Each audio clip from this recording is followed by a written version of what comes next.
Prologue. Glimmers of the Pattern. Lord Rodel. Iturralde, a man for whom waiting was a refined form of torture, stood motionless in the biting cold of a late Aradoman winter. The sun offered no warmth, and his breath frosted the fur lining his hood. This winter had arrived with a sudden, vicious intensity, freezing the land in a matter of weeks and encasing the leaves in ice. Iturralde found himself reflecting on the state of his nation, a land cut off from the world by turmoil, where even simple commodities like tea were a distant memory. He was the commander known as the Wolf, a man who won wars, and he had set in motion a complex, layered plan to save his country. This plan, however, rested on a precarious foundation. He himself had to serve as the bait, and everything depended on this day. His greatest obstacle was not the enemy, but his own king, Al-Salam, whose erratic and strategically disastrous orders threatened to unravel everything Iturralde worked to build. These royal commands, often sent directly to his subordinate lords, had created chaos, confusion, and even deadly friendly fire incidents. The latest order, however, felt different, especially since a grey man had been killed trying to prevent its delivery, suggesting the shadow itself feared what Iturralde might do with it. This was his one chance to save not just Aradoman, but perhaps King Al-Salam from himself. A sharp crack in the woods put his hand to his sword, a reminder of the tension that had gripped him since tales of the Dragon Reborn first surfaced. His scout, a one-eyed man named Dongel, returned to report that the men he was to meet had arrived at a nearby hunting lodge. They were Dragonsworn, his enemies, but they had come in the numbers he specified. Iturralde entrusted Dongel with a sealed letter for his wife, a grim acknowledgement of the risks he was taking, before riding toward the meeting place. The so-called hunting lodge of Lady Osana was a decadent palace in the middle of the woods, now fallen into ruin. As Iturralde and his small retinue entered the courtyard, they found it trampled but empty of servants, his men taking up defensive positions, wary of a trap despite the pledge of peace. Inside the cavernous unlit entry hall, he was met by Lord Shimron, a formerly trusted royal advisor who had joined the Dragonsworn. They formally acknowledged their meeting under the white ribbon, a sacred pledge of truce for 3 days. The cavernous ballroom beyond was filled with over 200 armoured men, divided into 2 hostile camps. A large group of Domani Dragonsworn, led by lords like the haughty Wakeda, and a smaller solid block of exiled Tarrabonas. Wakeda immediately challenged Iturralde's intentions, questioning whether he had come to join them or demand their surrender. Iturralde, maintaining a calm and confident exterior, ignored the insult and appealed to their shared threat, the Shonchan, who had already conquered Tarabon and were now pressing north. While Shimron optimistically suggested that Ayel fighting for the Dragon Reborn might be pushing the Shonchan back, Iturralde countered with intelligence indicating the Shonchan were still advancing. With a flourish, he produced a sealed order from King Al-Salam, commanding him to gather all possible forces to strike the Shonchan. He then made his offer, a truce in the king's name, pledging to not move against the Dragonsworn if they would fight alongside him against the Shonchan. The Domani lords, stunned at first, were won over by the reputation of the Wolf and the promise of a concrete plan. They roared their pledges to join him. However, the true purpose of his meeting was revealed when a lean Tarrabona spoke up, demanding that if they were to fight, they should be fighting for their own homeland, not just Aradoman. This was the opening Iturralde had engineered. He proposed a daring plan to take advantage of the chaos on Almoth Plain by infiltrating dozens of small companies of Tarrabonas, disguised in Shonchan-marked armor, deep into occupied Tarabon to strike simultaneously across the country. To prove his sincerity, he pledged to ride with them himself. The Domani lords erupted in protest at losing their general, but the lead Tarrabona recognized the brilliance of the strategy and gave a subtle nod of agreement. Iturralde knew the others would follow. His plan was set. The Tarrabonas would create a massive disruption, provoking a furious Shonchan response that he would then lead north, right into the jaws of his true, hidden trap. Meanwhile, Eamon Valda, the new Lord Captain Commander of the Children of the Light, tramped through the snow of his army's disorganized camp. The stench of poor sanitation and the memory of the disastrous defeat by the Shonchan, a battle that had shattered the kingdom of Amadisha and killed its king, filled him with disgust. He was a pragmatic survivor, now in command of 9,000 children, and he intended to forge a new path for them. He sought out the High Inquisitor, Radam Asunawa, whom he found enjoying mulled wine in a charcoal burner's hut, a luxury that grated on Valda. The two men represented the deep ideological rift within the children. Asunawa, a fanatic, argued for marching east to confront a rumored army of Aes Sedai in Mirandi, obsessed with the destruction of the White Tower. Valda, his voice sharp with frustration, dismissed this as suicide, reminding Asunawa that the Aes Sedai were allied with the Dragon Reborn and a formidable force. Valda was more interested in the Shonchan, particularly in learning the secret of how they controlled female channelers. Their tense argument was interrupted by the arrival of the Council of the Anointed, the 10 surviving Lords Captain. Outmaneuvered by the unified military leadership, Asunawa reluctantly conceded to Valda's authority, declaring he could be content for now if their path ultimately led to the White Tower's downfall. Valda gave a thin, cold smile, content that he had won the power struggle, though he privately mused that Asunawa might not live to see the witch's fall. In the woods near the Black Tower, Gabrielle, a brown sister forcibly bonded to the Ashaman Logain Abla, rode with him and another bonded sister, the Red Tavain. She reflected on her bizarre captivity, the constant presence of Logain in her mind through the bond, and the mission she and the other 50 captured sisters had to destroy the Black Tower from within. She was particularly perplexed by Tavain, who loathed male channelers, yet now simpered and smiled at Logain in a transparently false manner. Gabrielle's own strategy of seducing Logain to learn his secrets had become a trap. In moments of intimacy, the raw power of the unmasked bond was devastating and overwhelming. Their ride was interrupted by another Ashaman, the handsome and arrogant Atal Mishrael. He made a crude joke about Logain sleeping with both sisters, earning a quiet, murderous threat from Logain that shocked Gabrielle with its protectiveness. Mishrael revealed that Logain was being sent on a recruiting mission and taunted him about being excluded from Mazrim Time's elite private lessons, exposing the deep factionalism between Logain's followers and Times. After he departed, Gabrielle felt a new worry emanating from Logain through the bond. Tavine whispered urgently that they must accompany him to monitor whatever he was planning. Gabrielle needed no encouragement. She could feel a new, sharp determination solidifying in Logain, and she knew with certainty that he was not merely going recruiting. He was riding to war. Far away, inside the cold, tense hallways of the White Tower, Yukiri, a grey sitter, walked with Meidani, a captured rebel agent now bound by an oath of obedience.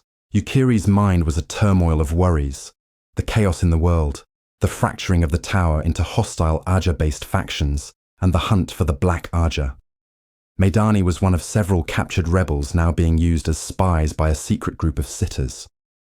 Their current focus was on Atuan Larisette, a yellow sister confirmed to be Black Aja.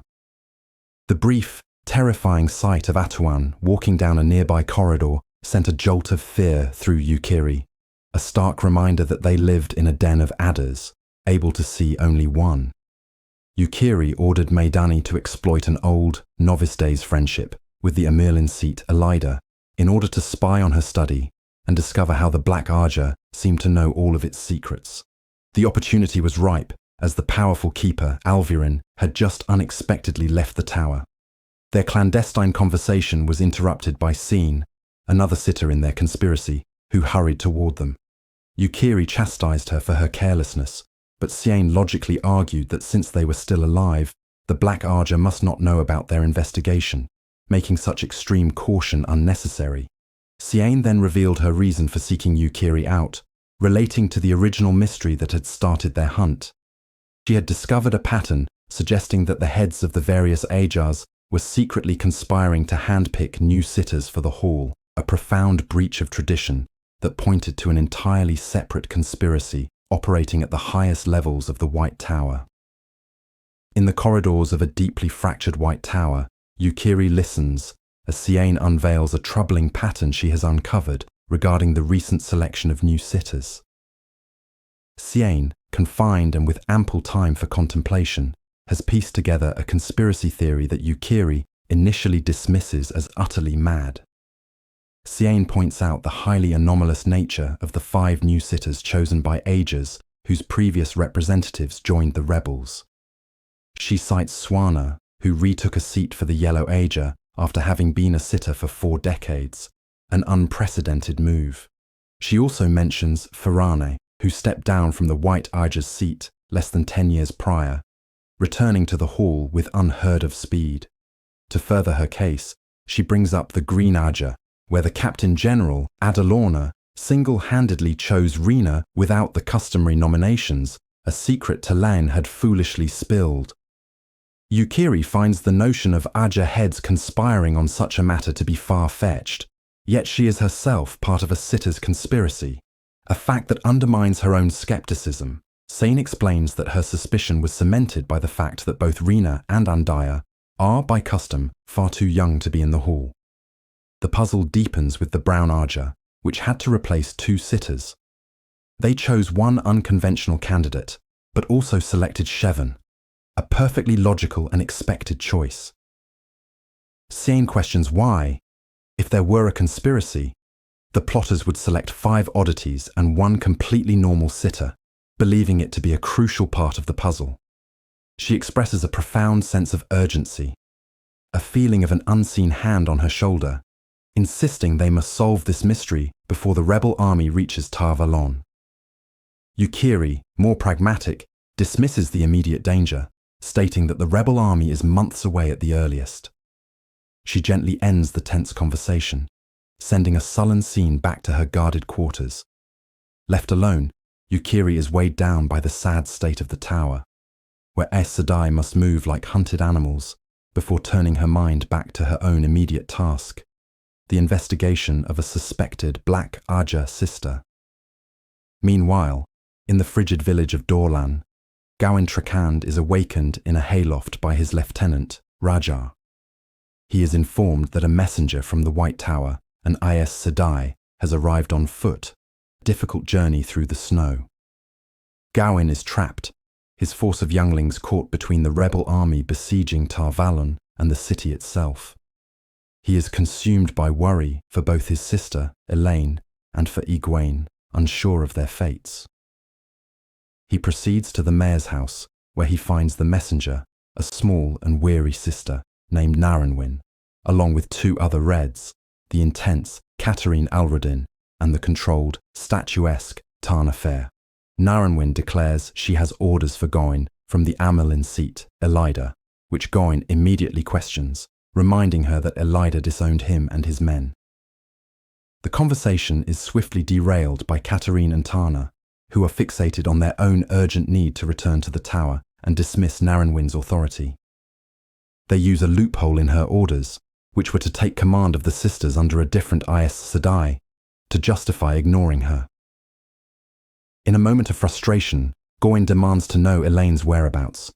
To his shock, it is Tana who answers coolly, revealing that Elaine was with the rebels when she last saw her. Tana offers a cold comfort, explaining that as an accepted, Elaine is protected by Tower law from any permanent harm, though she might not be spared a whipping. Infuriated that she withheld this information, Gawain confronts her, but Tana dismisses his anger by stating he had never asked. After Katarine and Tana depart to plan their journey, Narenwin reaffirms the White Tower's claim on Gawain, arguing that his family's history and the youngling's own actions in defending the tower from Siwan Sanchi's rescue have sealed their fates. Overwhelmed by his sense of duty and his love for Elaine and Egwene, which he realizes binds him inextricably to the tower, Gawain wearily capitulates and agrees to hear Elida's commands. Far to the south, near Caemlyn, Marshal General Davram Bashir observes one of the camps besieging the city. Through his looking glass, he studies a puzzling collection of banners. Forces sworn to rival claimants for the Lion Throne, Nayana Ron and Elenia Sarand, are inexplicably united in service to Aramilla Man, a woman with a far weaker claim. He likens the baffling political alliance to wolves and wolfhounds deciding to follow a lapdog. Alongside him, the Isle clan chief Bael grows impatient, wishing to attack the careless camp, but Bashir reminds him that such an action would politically damage Elaine Trakand, whose claim they are there to support.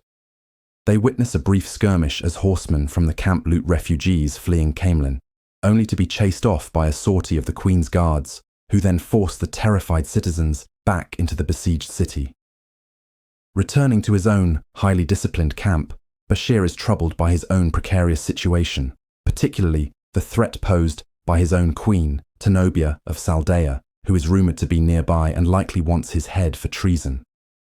His strategic concerns are violently interrupted when he finds a commotion around his personal tent. He bursts in to find his wife, Dara, pale and bleeding from an arm wound. Fiercely, she recounts how she discovered two men ransacking their tent and fought them off, injuring both before they escaped. Soon after, his Lieutenant Tumad reports that the two intruders have been found dead just outside the camp, professionally executed with a narrow blade to the base of the skull. The realization that this was not a simple robbery, but a targeted, professional operation, and that its organizers eliminate failures, forces Bashir's hand. He gives Tumad a cryptic order to find a man who had approached him the previous day and to inform him that he now agrees to a previously discussed proposal, signaling his decision to enter a dangerous new alliance. Finally, in the snow-dusted city of Karian, the Aes Sedai Samitsu reflects on her duties from the Sun Palace. Left in charge by Kadswan, she finds the task of maintaining stability relatively easy, as the local steward, Dobrain, is cooperative. She holds a typically condescending Aes Sedai view of recent events, seeing Rand al'Thor's political appointments as foolishness that the Tower will inevitably have to correct.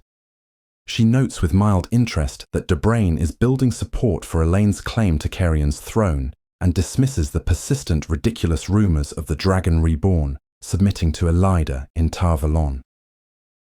The tale of Rand al'Thor's recent exploits had cast a pall of fear over Caerhien, effectively pacifying the city and putting a temporary stop to the incessant political manoeuvring known as the Game of Houses. This quiet was further enforced by the intimidating presence of a large Aiel encampment just outside the city walls. As followers of the Dragon Reborn, their thousands of spears served as a powerful deterrent against any open conflict. The widespread rumours of Aiel raids in the west, whether true or not, also encouraged caution among the locals.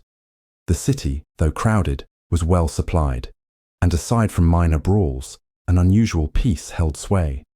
Samitsu, an Aes Sedai of the Yellow Aja, found little contentment in this situation, knowing her superior, Kadswane, would demand more than just maintaining the status quo. Her discomfort was amplified by the person currently confronting her in her ornate, cage-like apartments in the Sun Palace.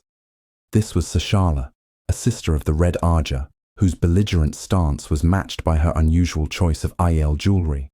More disturbingly, Sashale was one of 31 sisters who had inexplicably sworn an oath of fealty to Rand al'Thor, a man who could channel, an act that was utterly baffling to Samitsu, especially coming from a Red Sashale, had been listening to Samitsu's thoughts on a political matter involving Lady Ailil of House Riatin.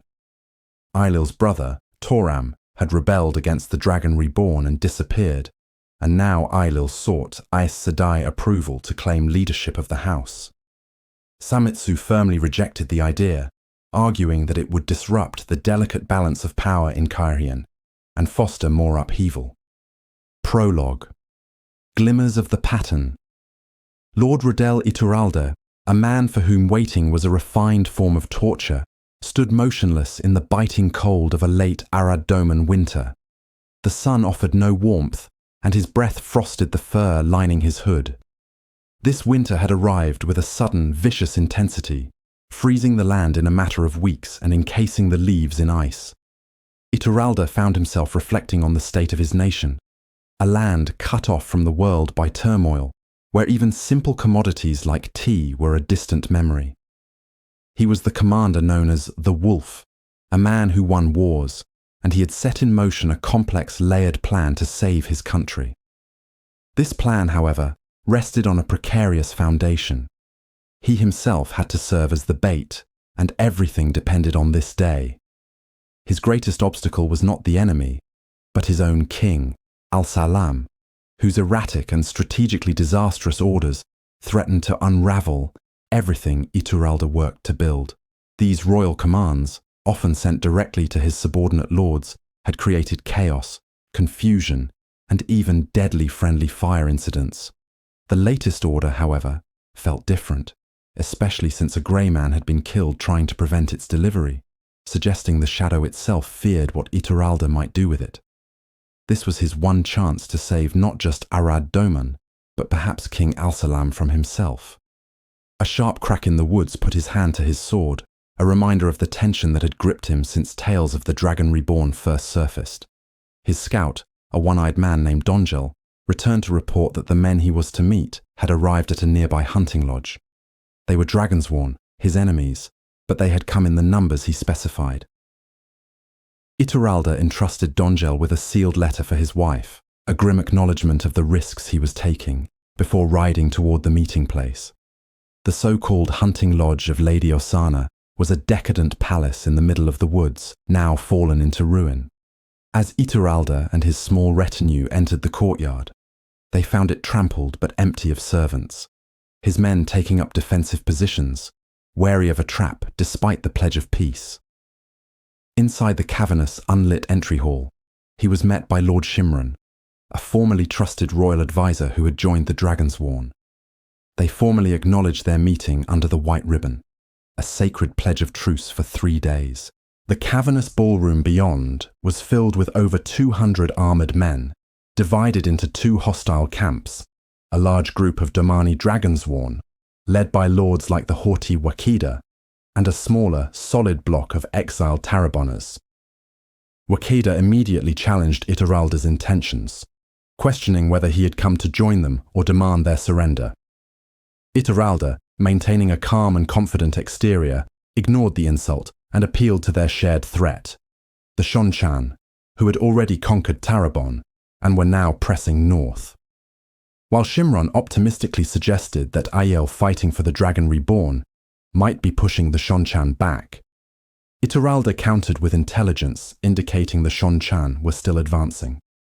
With a flourish, he produced a sealed order from King Al-Salam, commanding him to gather all possible forces to strike the Shonchan. He then made his offer, a truce in the king's name, pledging to not move against the Dragonsworn if they would fight alongside him against the Shonchan. The Domani lords, stunned at first, were won over by the reputation of the Wolf and the promise of a concrete plan. They roared their pledges to join him. However, the true purpose of his meeting was revealed when a lean Tarabona spoke up, demanding that if they were to fight, they should be fighting for their own homeland, not just Arad Doman. This was the opening Iturralde had engineered. He proposed a daring plan to take advantage of the chaos on Almoth Plain by infiltrating dozens of small companies of Taraboners, disguised in Shonchan-marked armour, deep into occupied Tarabon to strike simultaneously across the country. To prove his sincerity, he pledged to ride with them himself. The Domani lords erupted in protest at losing their general, but the lead Tarabona recognized the brilliance of the strategy and gave a subtle nod of agreement. Iturralde knew the others would follow. His plan was set. The Taraboners would create a massive disruption, provoking a furious Shonchan response that he would then lead north, right into the jaws of his true, hidden trap. Meanwhile, Eamon Valda, the new Lord Captain Commander of the Children of the Light, tramped through the snow of his army's disorganized camp, the stench of poor sanitation and the memory of the disastrous defeat by the Shonchan, a battle that had shattered the kingdom of Amadisha and killed its king, filled him with disgust. He was a pragmatic survivor, now in command of 9,000 children, and he intended to forge a new path for them. He sought out the High Inquisitor, Radam Asunawa, whom he found enjoying mulled wine in a charcoal burner's hut, a luxury that grated on Valda. The two men represented the deep ideological rift within the children. Asunawa, a fanatic, argued for marching east to confront a rumored army of Aes Sedai in Mirandi, obsessed with the destruction of the White Tower. Valda, his voice sharp with frustration, dismissed this as suicide, reminding Asunawa that the Aes Sedai were allied with the Dragon Reborn and a formidable force. Valda was more interested in the Shonchan, particularly in learning the secret of how they controlled female channelers. Their tense argument was interrupted by the arrival of the Council of the Anointed, the 10 surviving Lords Captain.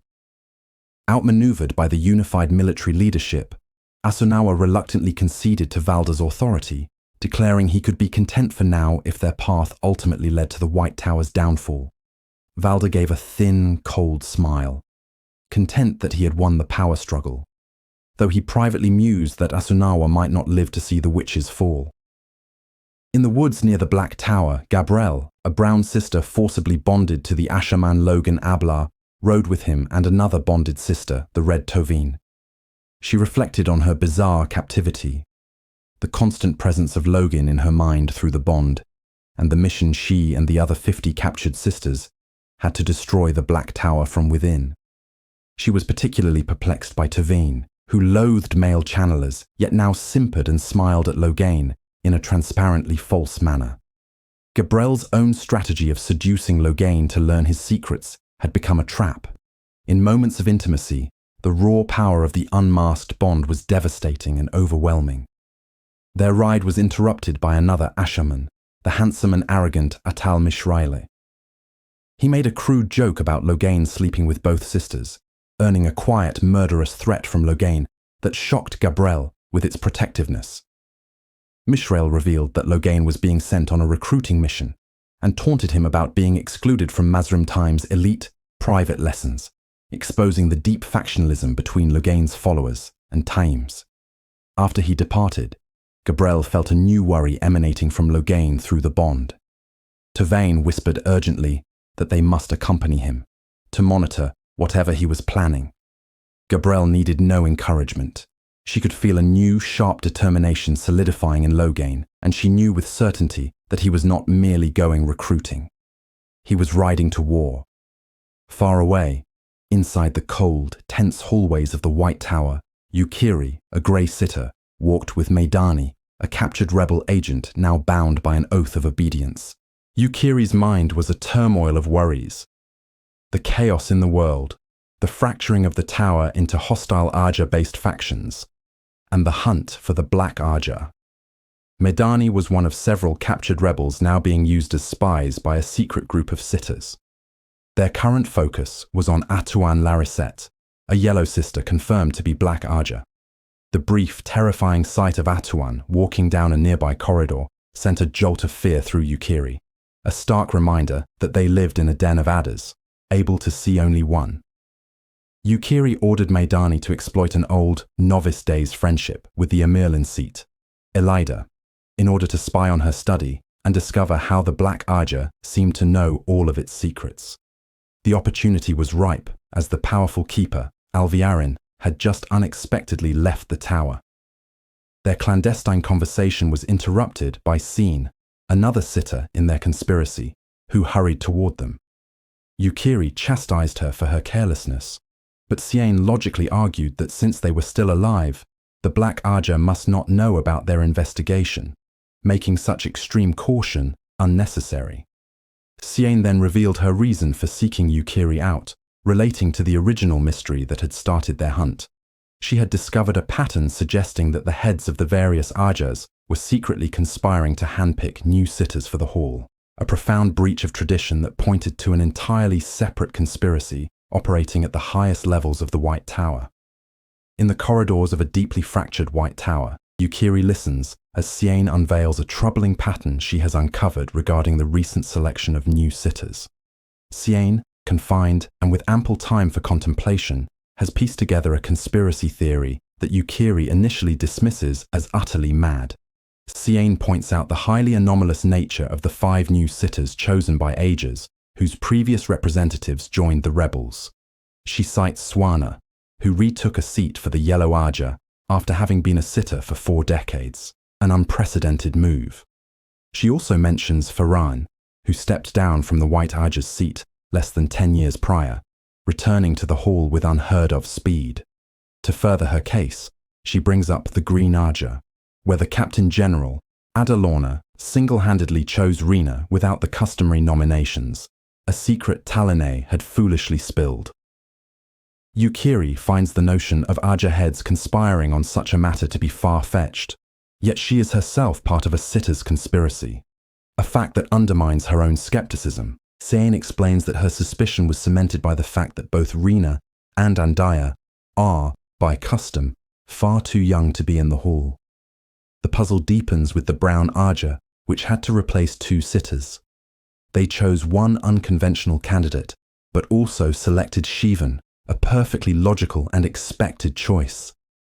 Sain questions why, if there were a conspiracy, the plotters would select 5 oddities and 1 completely normal sitter, believing it to be a crucial part of the puzzle. She expresses a profound sense of urgency, a feeling of an unseen hand on her shoulder, insisting they must solve this mystery before the rebel army reaches Tar-Valon.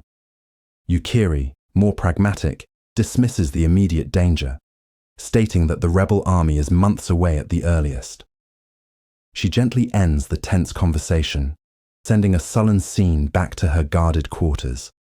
Left alone, Yukiri is weighed down by the sad state of the tower, where Aes Sedai must move like hunted animals, before turning her mind back to her own immediate task, the investigation of a suspected Black Aja sister. Meanwhile, in the frigid village of Dorlan, Gawain Trakand is awakened in a hayloft by his lieutenant, Raja. He is informed that a messenger from the White Tower and Aes Sedai has arrived on foot, a difficult journey through the snow. Gawain is trapped, his force of younglings caught between the rebel army besieging Tar-Valon and the city itself. He is consumed by worry for both his sister, Elaine, and for Egwene, unsure of their fates. He proceeds to the mayor's house, where he finds the messenger, a small and weary sister named Narenwin, along with 2 other Reds, the intense Katarine Alrudin and the controlled, statuesque Tana Fair. Narenwin declares she has orders for Gawain from the Amelin seat, Elida, which Gawain immediately questions, reminding her that Elida disowned him and his men. The conversation is swiftly derailed by Katarine and Tana, who are fixated on their own urgent need to return to the tower and dismiss Narenwin's authority. They use a loophole in her orders, which were to take command of the sisters under a different Aes Sedai, to justify ignoring her. In a moment of frustration, Gawain demands to know Elaine's whereabouts. To his shock, it is Tana who answers coolly, revealing that Elaine was with the rebels when she last saw her. Tana offers a cold comfort, explaining that as an accepted, Elaine is protected by Tower law from any permanent harm, though she might not be spared a whipping. Infuriated that she withheld this information, Gawain confronts her, but Tana dismisses his anger by stating he had never asked. After Katarine and Tana depart to plan their journey, Narenwin reaffirms the White Tower's claim on Gawain, arguing that his family's history and the younglings' own actions in defending the tower from Siwan Sanche's rescue have sealed their fates. Overwhelmed by his sense of duty and his love for Elaine and Egwene, which he realizes binds him inextricably to the tower, Gawain wearily capitulates and agrees to hear Elida's commands. Far to the south, near Camelin, Marshal General Davram Bashir observes one of the camps besieging the city. Through his looking glass, he studies a puzzling collection of banners. Forces sworn to rival claimants for the Lion Throne, Nayan Aran and Elenia Sarand, are inexplicably united in service to Arimilla Marn, a woman with a far weaker claim. He likens the baffling political alliance to wolves and wolfhounds deciding to follow a lapdog. Alongside him, the Aile clan chief Baal grows impatient, wishing to attack the careless camp, but Bashir reminds him that such an action would politically damage Elaine Trakand, whose claim they are there to support. They witness a brief skirmish as horsemen from the Camp Loot refugees fleeing Camelin, only to be chased off by a sortie of the Queen's guards, who then force the terrified citizens back into the besieged city. Returning to his own highly disciplined camp, Bashir is troubled by his own precarious situation, particularly the threat posed by his own queen, Tenobia of Saldaea, who is rumored to be nearby and likely wants his head for treason. His strategic concerns are violently interrupted when he finds a commotion around his personal tent. He bursts in to find his wife Dara, pale and bleeding from an arm wound. Fiercely, she recounts how she discovered two men ransacking their tent and fought them off, injuring both before they escaped. Soon after, his lieutenant Tumad reports that the two intruders have been found dead just outside the camp, professionally executed with a narrow blade to the base of the skull. The realization that this was not a simple robbery, but a targeted, professional operation, and that its organizers eliminate failures, forces Bashir's hand. He gives Tumad a cryptic order to find a man who had approached him the previous day and to inform him that he now agrees to a previously discussed proposal, signaling his decision to enter a dangerous new alliance. Finally, in the snow-dusted city of Karhian, the Aes Sedai Samitsu reflects on her duties from the Sun Palace. Left in charge by Kadswan, she finds the task of maintaining stability relatively easy. As the local steward, Dobrain, is cooperative, she holds a typically condescending Aes Sedai view of recent events, seeing Rand al'Thor's political appointments as foolishness that the Tower will inevitably have to correct. She notes with mild interest that Dobrain is building support for Elaine's claim to Carian's throne and dismisses the persistent, ridiculous rumours of the Dragon Reborn submitting to Elida in Tar Valon. The tale of Rand al'Thor's recent exploits had cast a pall of fear over Carian, effectively pacifying the city and putting a temporary stop to the incessant political manoeuvring known as the Game of Houses. This quiet was further enforced by the intimidating presence of a large Ale encampment just outside the city walls. As followers of the Dragon Reborn, their thousands of spears served as a powerful deterrent against any open conflict. The widespread rumours of IL raids in the west, whether true or not, also encouraged caution among the locals. The city, though crowded, was well supplied, and aside from minor brawls, an unusual peace held sway. Samitsu, an Aes Sedai of the Yellow Aja, found little contentment in this situation, knowing her superior, Kadswane, would demand more than just maintaining the status quo. Her discomfort was amplified by the person currently confronting her in her ornate, cage-like apartments in the Sun Palace. This was Sashala, a sister of the Red Aja, whose belligerent stance was matched by her unusual choice of Aiel jewelry. More disturbingly, Sashale was one of 31 sisters who had inexplicably sworn an oath of fealty to Rand al'Thor, a man who could channel, an act that was utterly baffling to Samitsu, especially coming from a Red. Sashale had been listening to Samitsu's thoughts on a political matter involving Lady Ailil of House Riatin. Ailil's brother, Torum, had rebelled against the Dragon Reborn and disappeared, and now Ailil sought Aes Sedai approval to claim leadership of the house. Samitsu firmly rejected the idea, arguing that it would disrupt the delicate balance of power in Carian and foster more upheaval. Matt realized he had been staring into space, earning him a frustrated frown from Egeanin, a concerned look from Bael Doman, and even a peek from the timid Thera. He could not explain the dice to them. Such a confession would make him seem mad, or worse, touched by the one power or the shadow. Instead, he forced a confident demeanor for Olva's sake, ruffling the boy's hair and reminding him of the importance of keeping one's wits sharp. As soon as Olva was sent to help Thera, Egeanin confronted Matt, her hands on her hips, demanding to settle the matter of authority between them. She was incensed that he had been countermanding her orders, but Matt firmly stated that he had never been her employee. To divert the argument and act upon a thought that had been solidifying in his mind, he announced his intention to speak with Tuon. The mere mention of Tuon's name caused Egeanin's face to go pale with shock, and Thera audibly squeaked before retreating into the tent. Egeanin, recovering, furiously insisted that Matt must show the high-ranking captive proper respect, addressing her by her title. Matt found the notion absurd, considering he had kidnapped the woman by gagging her and rolling her in a rug. He then extended a sly invitation for Egianin to accompany him, an offer that horrified her into a hasty retreat. Before following her, Domon paused to warn Matt, not about Egianin, but about Tuon herself. He cautioned Matt that the young woman was far tougher than she appeared, and that his careless talk of her being his wife could have deadly consequences for them all. Matt inwardly scoffed at the idea, viewing Tuon as little more than a fragile porcelain doll, despite having personally experienced her surprising strength. He knew, however, that a prophecy foretold their marriage, a fate he found both impossible and unwelcome, yet one he felt was inescapable. Procrastinating, Matt wandered through the bustling, chaotic streets of Luca's grand travelling show as it prepared for departure. The air was filled with the sounds of shouting people, whickering horses, and crying children. He observed the flurry of activity as performers and workers struck tents and packed wagons, his own feet feeling heavy as he delayed the inevitable meeting. Eventually, he arrived at the windowless purple wagon where Tuon was held captive. After a moment of hesitation, he climbed the steps and entered. Inside, the wagon was well lit and warm from a small stove. Setale Anan, the formidable former innkeeper, sat calmly doing embroidery, serving as a deceptively placid guard.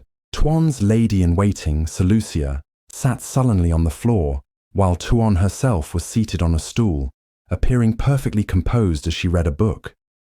Tuon immediately confronted him, her voice a cool drawl about the story he had fabricated for the showfolk, that she and Seleucia were thieving servants he was dismissing.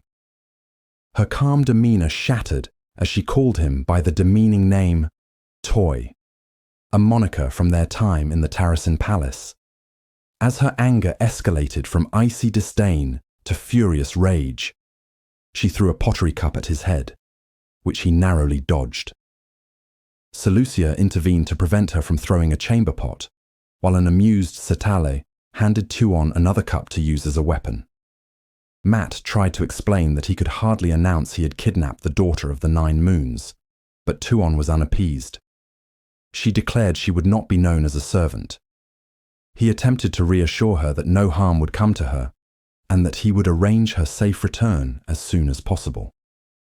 In a moment of startling clarity and authority, Tuon made him a formal promise. So long as he kept his own promises, she would neither attempt to escape nor cause any trouble. It was a bizarre and insane offer from a captive, yet he believed her sincerity. To seal the pact, he instinctively spat on his palm and offered his hand. Tuon, after a dry comment on his earthy customs, did the same. The moment their hands clasped, the maddening rattle of the dice in his head ceased abruptly. The sudden silence was a profound shock, and he realized this agreement was the pivotal event the dice had been foretelling. Their treaty was immediately interrupted by the arrival of Tom Merrilin. The Gleeman reported that while there were rumors, the Shonchan authorities did not seem to be aware that Tuon was missing. Then he delivered a devastating blow. Queen Tylin was dead. She had been found in her bedchamber the morning after their escape, still bound, with her head torn from her body. The Shonchan were officially blaming Aes Sedai for the murder to avoid admitting the failure of their security. Matt was crushed by guilt, realizing that by leaving her tied up, he had made her easy prey for the golem that had been hunting him. Tuon, displaying a startling lack of empathy, showed little concern for Tylin's death and rapped Matt on the head for his belief in what she called superstition. Before Matt could fully process this horror, he was summoned by the warder, Blerick, to see the Aes Sedai Jolene. He found Jolene and the other Aes Sedai, Teslin and Edicina, in a tense standoff with the 3 former Suldam who had escaped with them. Jolene, arrogant and demanding, insisted that Matt halt the show's departure and change their route from Lugard to Ilion.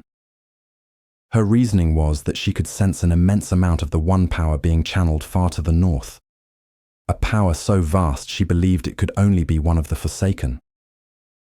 Teslin, deeply traumatized from her time as a domain, vehemently opposed traveling anywhere that might increase their risk of recapture. As the women argued, Matt, who often experienced swirling colors when thinking of his friends Rand and Perrin, was suddenly struck by a powerful vision. He saw a fan of 1,000 rainbows that almost coalesced into the image of a man and a woman.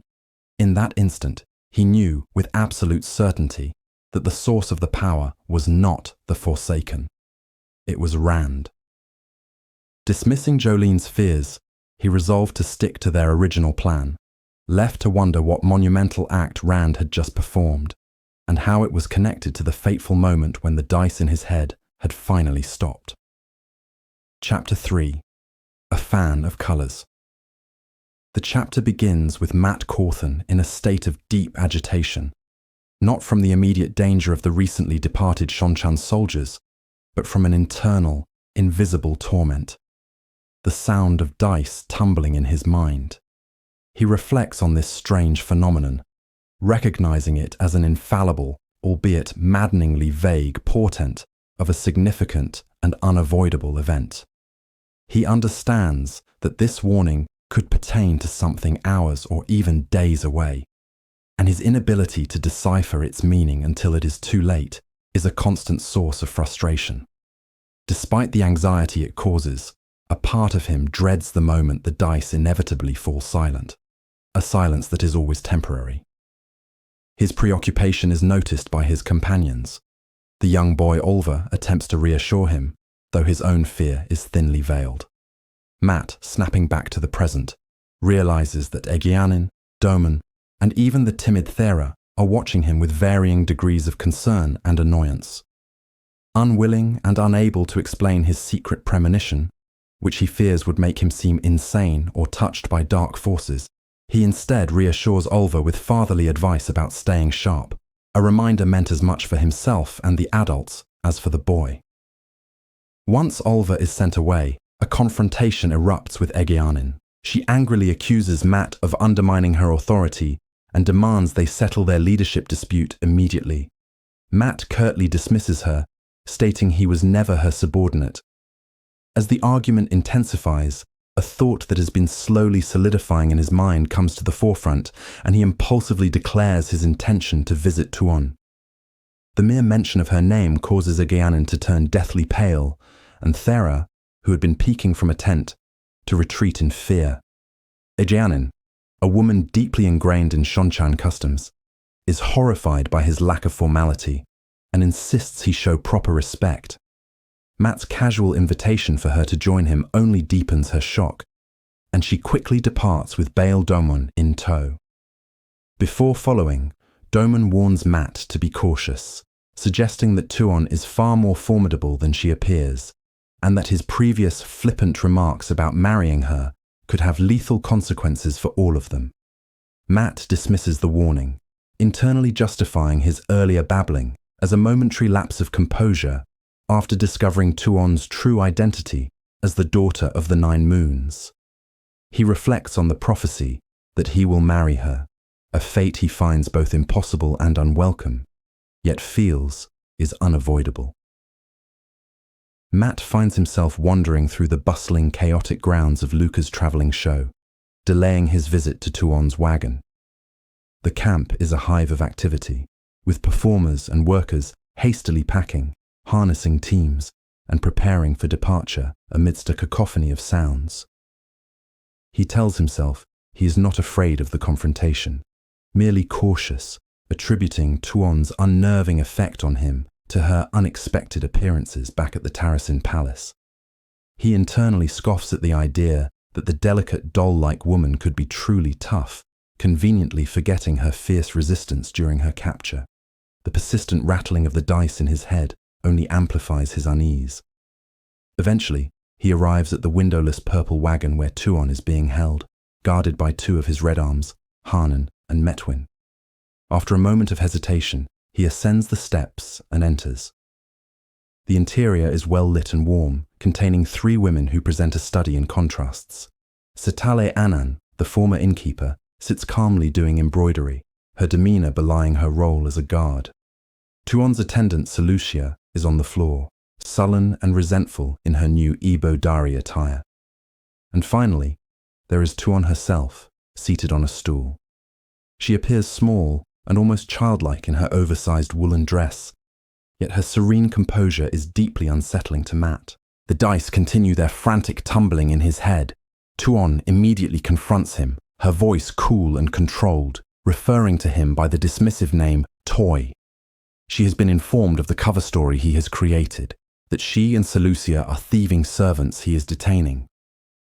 When Matt attempts to insist on his real name, she throws a pottery cup at his head, which he narrowly dodges. Her voice, though barely raised, becomes as hard and cold as ice as she expresses her outrage at being cast as a faithless servant. Setale calmly hands Tuon another cup, much to Matt's indignation. Tuon demands he change the story, but Matt explains it is too late and was a necessary fiction to justify their confinement without revealing her true identity. He attempts to reassure her of her safety, promising to return her home as soon as it is feasible. Tuon's eyes flash with anger, but she agrees to see if his promises hold value. After a strange, tense exchange, where she confirms her age as nearly 20, she surprises him by demanding to know where his signet ring is. A crucial turning point occurs when Tuon offers a formal pact. She promises that neither she nor Seleucia will attempt to escape, betray him, or cause dissent, so long as he upholds his own promises. Matt, momentarily stunned by this seemingly insane offer from a captive, seals the bargain by spitting on his palm and offering his hand, an earthy custom she mirrors. The instant their hands clasp, the dice in his head abruptly stop. The sudden silence is shocking, and Matt is left reeling, trying to comprehend what has just transpired. Tuon then startles him further by asking if he remembers Arthur Hawkwing's face. The question triggers a vivid ancient memory from one of his past lives, of dying on a battlefield while laughing in Hawkwing's face. He quickly lies, denying any such knowledge, shaken that her seemingly random question could cut so close to his deepest secret. The tension is broken by the arrival of Tom Merrilin, who brings grim news. He reports that Tuon's disappearance is being effectively suppressed by the Shonchan High Command. Then, he delivers a devastating blow. Queen Tylin was murdered on the night of their escape, her decapitated body found in her bedchamber. Matt is overcome with guilt and horror, collapsing to the floor as he realizes he left her bound and helpless, easy prey for the golem that he knows was hunting him.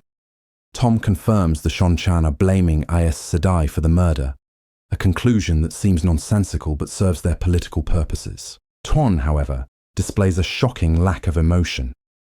She listens to the details with a detached curiosity, and then bizarrely raps Matt sharply on the head, scolding him for what she deems superstition and asserting that it does Tylin no honor. Before Matt can process this, he is summoned away by Blerick, one of the Aes Sedai's warders. He is taken to another wagon, where Jolene, Edicina, and Teslin, the rescued Aes Sedai, are quartered with the 3 former Suldam. The atmosphere is thick with animosity. Jolene demands that Matt halt the show's departure and change their destination from Lugard to Ilion.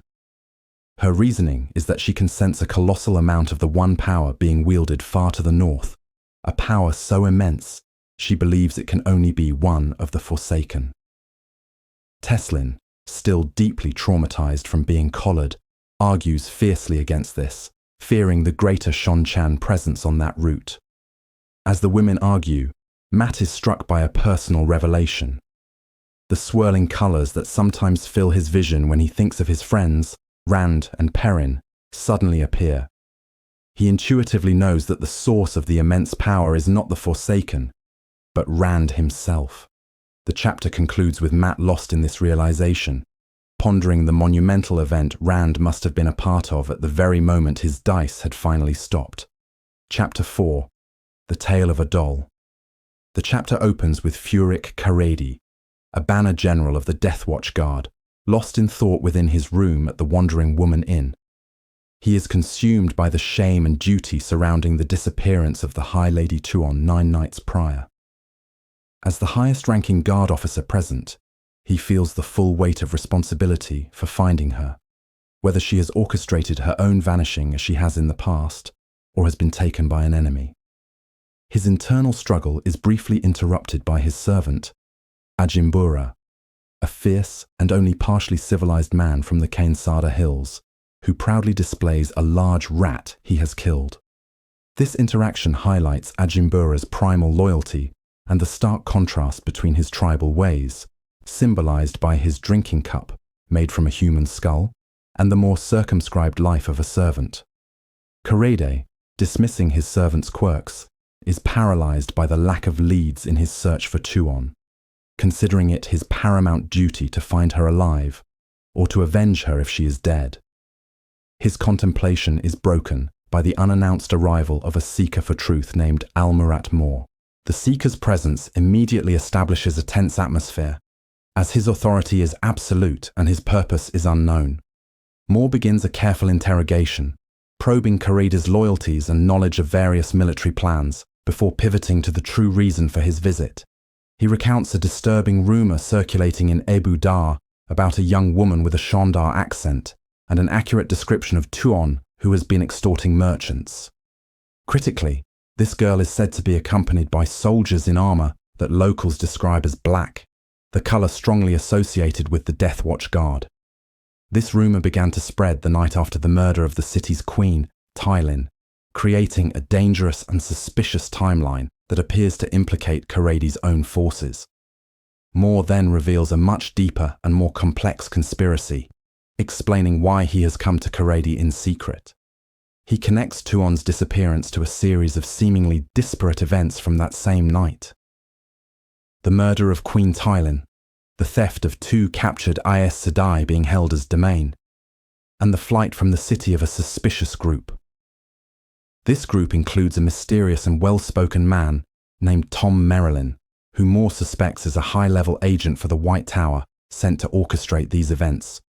Mor's analysis suggests that Tuon was not simply lost in the chaos, but was the primary target of a sophisticated abduction plot executed by the White Tower. The Seeker's revelations become even more perilous as he discloses that the person who freed the domain was the Lady Egeanin, a Shonchan captain with a known history of close dealings with Aes Sedai. Furthermore, the Suldam who assisted Egeanin have connections to the High Lady Suroth, who herself is known to have a network of connections to Aes Sedai. This information points toward a vast conspiracy of high treason involving not only the Empire's greatest external enemy, but also one of its most powerful leaders. Realizing his own superiors might be compromised, Mor has bypassed official channels to bring his suspicions to Korede, someone whose loyalty he must now gauge. Mor tests this by recounting Korede's own service history, specifically noting his unusual and repeated requests to serve in Tuon's personal bodyguard, and the fact that he treasured a doll she gave him as a child for many years. This appeal to Korede's deep, personal devotion to Tuon, beyond his formal duty to the throne, confirms for Mor that he has chosen the right man. Convinced by Mor's story and the imminent danger it represents, Korede immediately decides to act. After the Seeker's departure, he puts a plan into motion, sending instructions via Ajimbura to Captain Museng. The following day, Korede rides out of Ebu Dar and meets a formidable force assembled in secret. 100 of the Death Watch Guard, 20 Ogier gardeners in full armor, and a contingent of Suldam with 6 domain, including a former Aes Sedai named Mylan, who is described as fanatically loyal to Tuon. Acknowledging the immense difficulty of their task, which he likens to catching the wind in a net, Korede prepares to lead this elite group on a desperate search for their missing heir.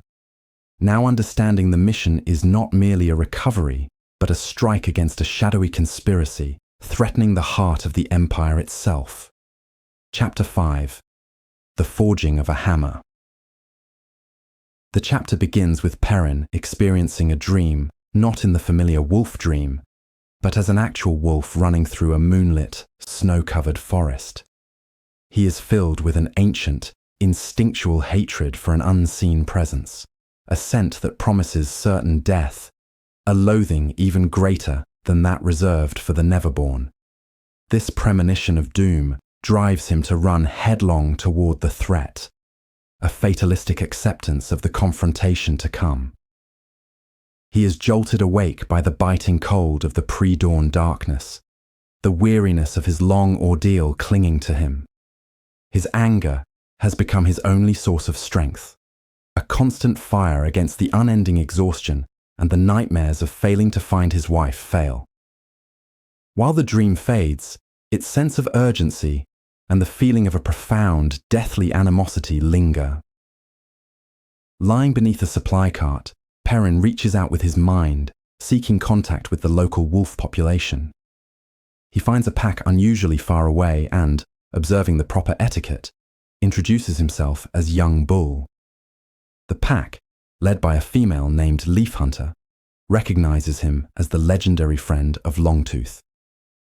Perrin inquires about the scent from his dream, asking what a wolf could possibly hate more than a murderal, what could inspire such a sense of certain death.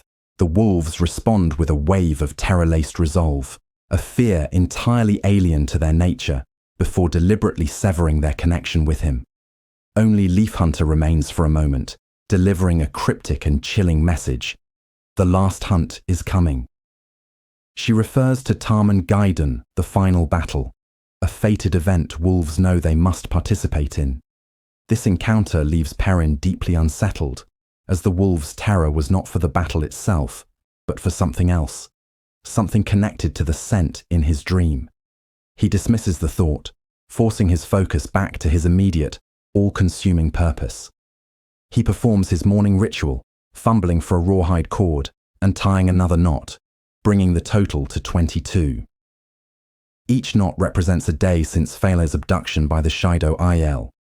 He reflects on his initial disastrous pursuit, where his frantic rage led him to use the Asherman's traveling gateways to leap far ahead, only to lose the Shido's trail completely and waste precious days backtracking. This critical mistake taught him a painful lesson in patience, forcing him to channel his unbound rage into a focused, deliberate instrument. He began to forge his anger, shaping it into a hammer. Since then, his advance has been slow but methodical, never traveling farther than his scouts can cover in a day, methodically closing the distance.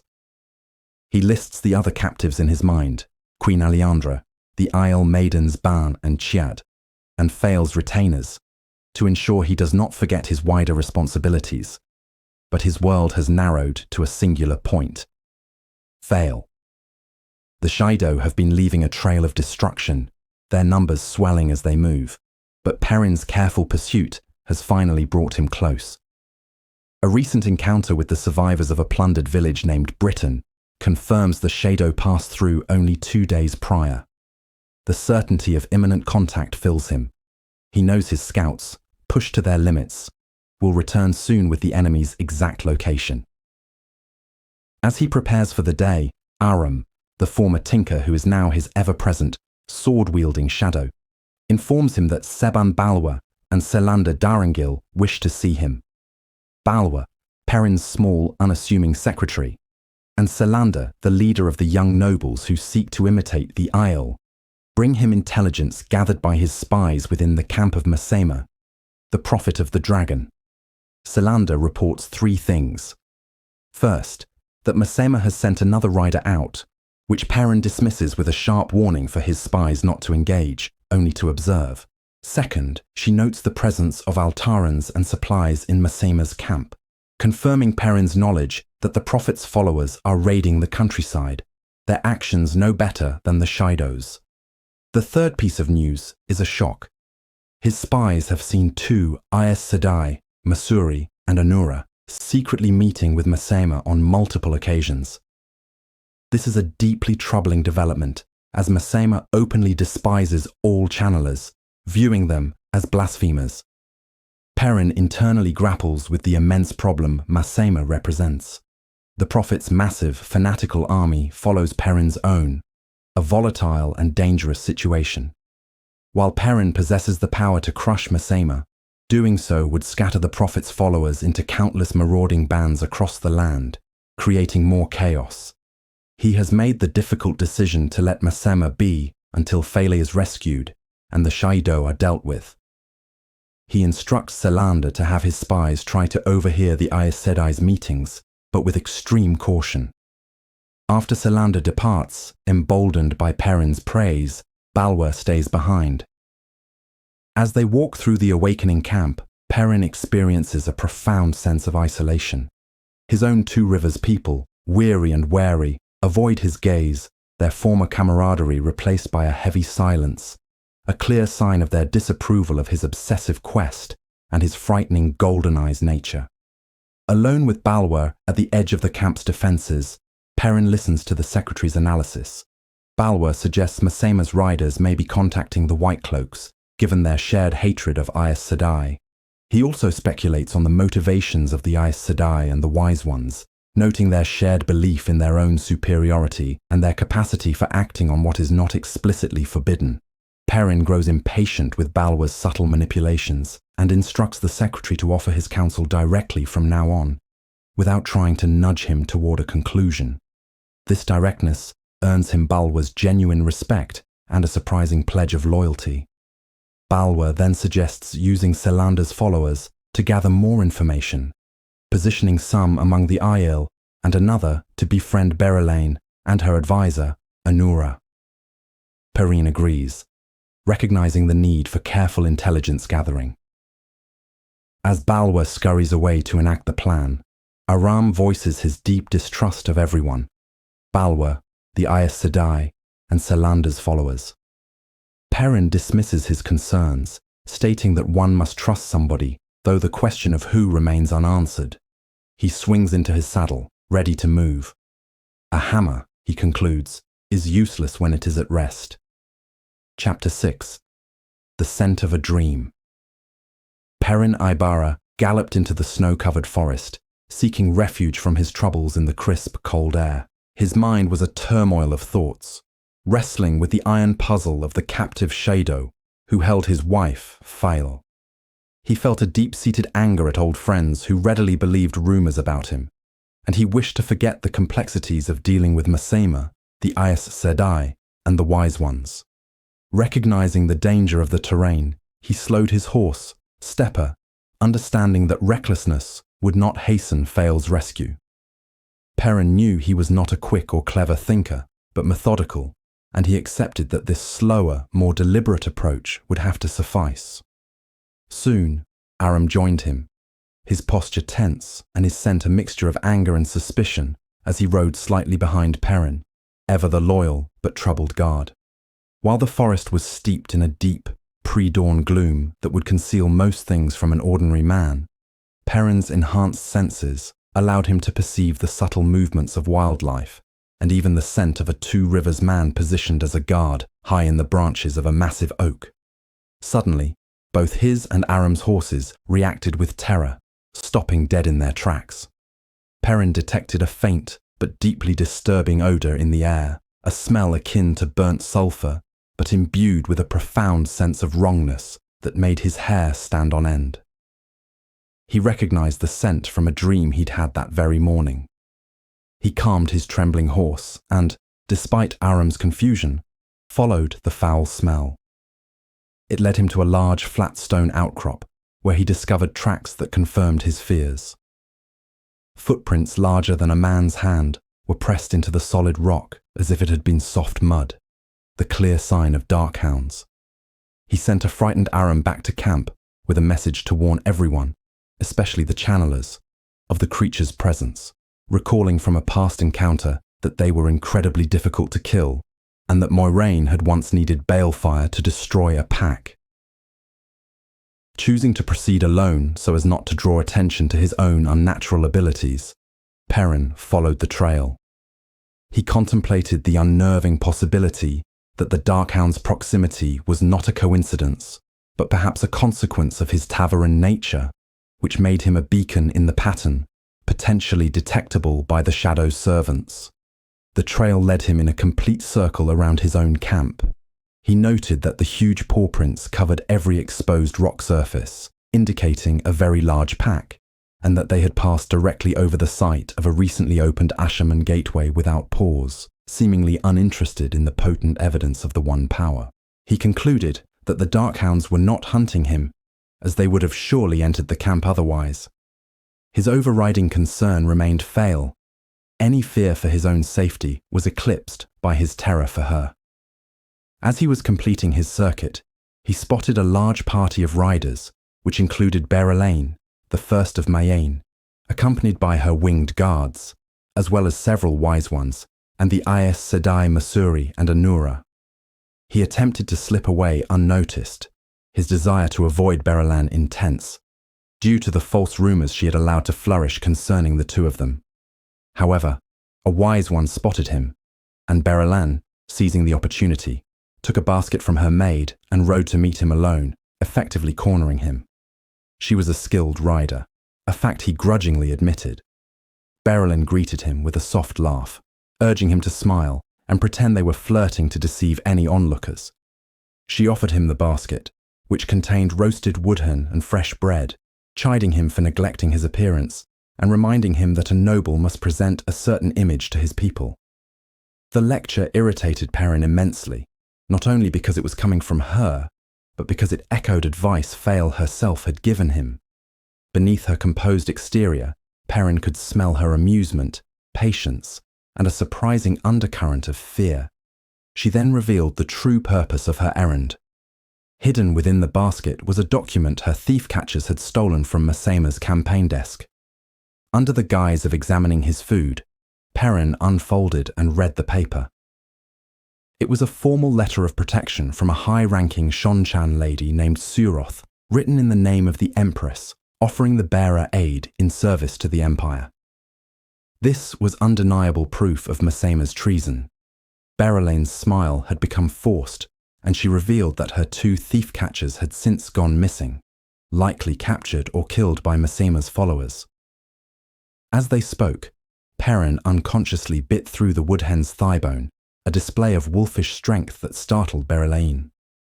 He then shared his own intelligence, informing her that her own Aes Sedai advisor, Anura, along with Masuri, had been meeting secretly with Masema. This news visibly alarmed Berelain, despite her efforts to maintain a calm facade. Realizing they had been alone long enough, they rode back to the main group. To maintain appearances, Berelain began speaking loudly and cheerfully about nursery tales of the wild hunt.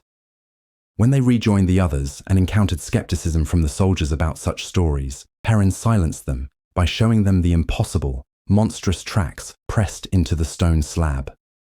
Chapter 7. Blacksmith's Puzzle. The chapter opens in the immediate aftermath of laughter, with Aram displaying a newfound smug confidence, completely shed of the fear he had shown earlier.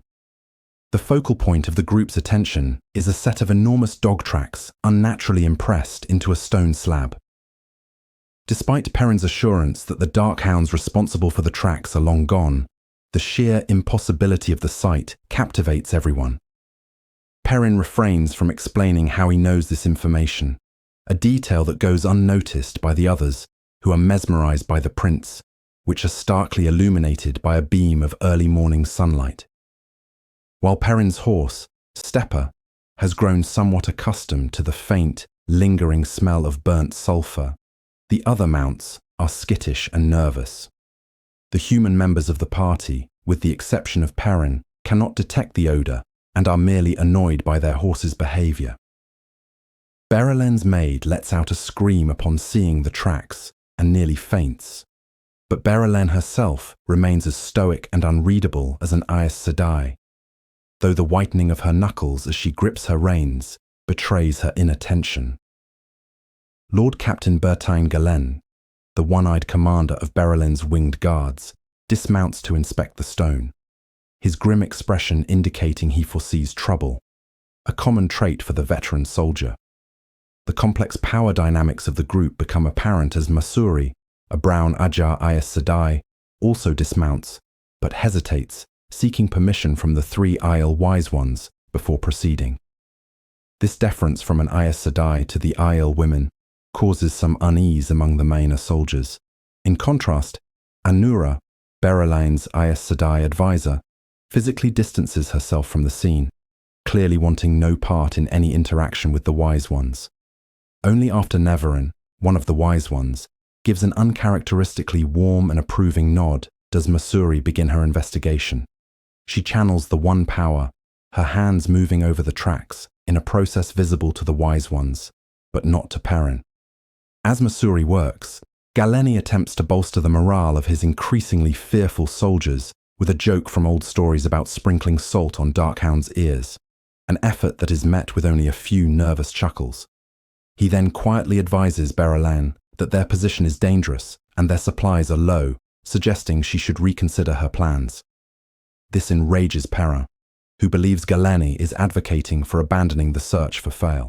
However, before he can object, Berylane loudly and forcefully declares her unwavering commitment to rescuing Fail, proclaiming she will press on, even if it means fighting through 1,000 Darkhounds and Trollocs. Her resolute speech transforms the soldiers' fear into cheers of loyalty, and even Perrin is taken aback by the genuine strength of her determination. Once her examination is complete, Masuri delivers a detailed analysis of the Darkhound tracks. Acting like a scholar giving a lecture, she explains that she has studied Darkhounds extensively and can identify packs by their unique spiritual flavor. She determines that this is a previously unencountered pack, that it is unusually large with as many as 50 members, and that their trail carries an intense feeling of impatience, suggesting a prolonged and frustrating hunt for an elusive prey.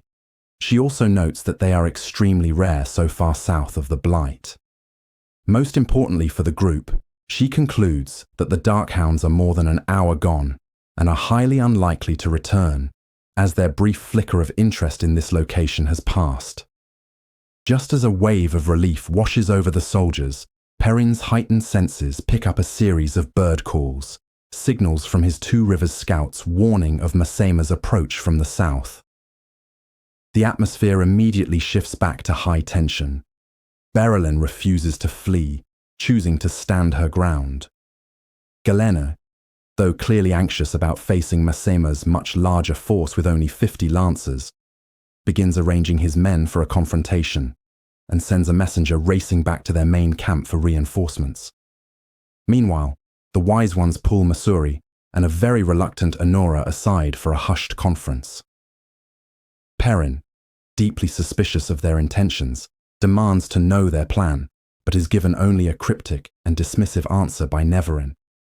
Despite his misgivings and knowing the immense risk, Perrin finds he is unwilling to run from Masema either, allowing his own anger to overrule his better judgment. Masema arrives with a disorderly mob of 200 or 300 followers, stopping his force a short distance away. He rides forward with two of his fanatical Shinaran lieutenants, Nengar and Batu. Masema himself is a plain-looking man, but his eyes burn with a feverish intensity, and Perrin can smell the sharp, chaotic scent of his madness. He ignores the Aes Sedai and Wise Ones, directing a sneering comment toward Perrin and Berylane about their rumoured relationship. Perrin controls his rage and informs Masema about the Darkhounds. Masema responds with a zealous pronouncement about the ultimate victory of the light. The conversation then takes a strange turn as Masema offers Perrin information about a nearby town called Sohaber, which he claims has storehouses full of grain and supplies. Perrin is instantly suspicious, viewing the offer as a blacksmith's puzzle, a complex trap with a hidden solution. He questions why Masema has not already taken these supplies for his own followers and suspects the offer is a ploy to delay him from rescuing Filey, perhaps to keep him in the area for Masema's Shonchan contacts. He firmly rejects the offer, stating that his wife's freedom is his only priority. At that moment, the reinforcements from the camp arrive, a column of Mayana and Gealdan lancers accompanied by Two Rivers archers, creating a tense standoff. Unmoved, Masema delivers one last fanatical declaration before abruptly turning and leading his entire force away. As his men depart, they butcher a horse that had fallen but leave its injured rider behind. In the quiet aftermath, as the group recovers from the confrontation, their attention is drawn to a new arrival from the east. A single horseman, accompanied by an Aiel on snowshoes, toward whom the Gealdan captain, Gerard Arganda, is now urgently riding. Chapter 8. Whirlpools of Colour. The chapter commences with Perrin Ibarra in a frantic rush, urging his horse Stepper to overtake Lord Arganda as they race towards an approaching rider. This rider is revealed to be Elias Machera, a accompanied by a single Aiel maiden, a sight that Perrin immediately interprets as a sign that his wife, Faile, has finally been located. Arganda, desperate for news of his own queen, Aliandre, demands information from Elias, but the report is delivered to Perrin. The news is grim and immediately dashes any hopes of a simple rescue. Elias, whose weathered face shows immense fatigue, confirms they have found the Shido Aiel. They are encamped around a captured town approximately 40 miles away. However, the scale of the force is staggering.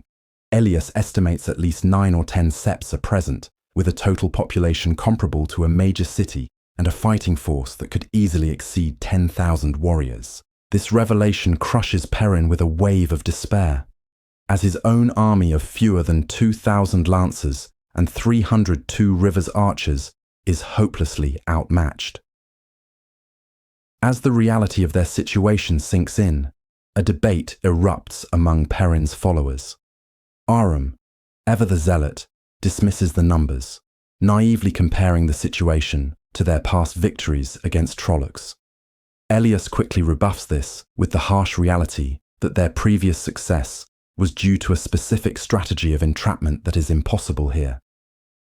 Lord Arganda, smelling of frantic desperation, weakly suggests the possibility of paying a ransom, a thought echoed by Berelin, who offers her entire fortune from Maine to secure the prisoner's release.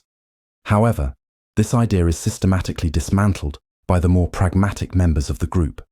Galene, the one-eyed Alteran commander, points out that the Shido's entire history in the region has been one of total pillage, suggesting they cannot be trusted to honor any bargain. Anura, the Aes Sedai, initially advocates for negotiation, as is the custom of her Grey Aja, but her hesitation and guarded behavior hint at deeper complexities. Perrin, cutting through the discussion, makes the final, hard decision: there will be no ransom. This decision is rooted in a dual conviction, a practical belief that the Shido are untrustworthy, and a deeply personal refusal to reward them for Fael's suffering. His focus narrows to a single objective: he must see the camp for himself.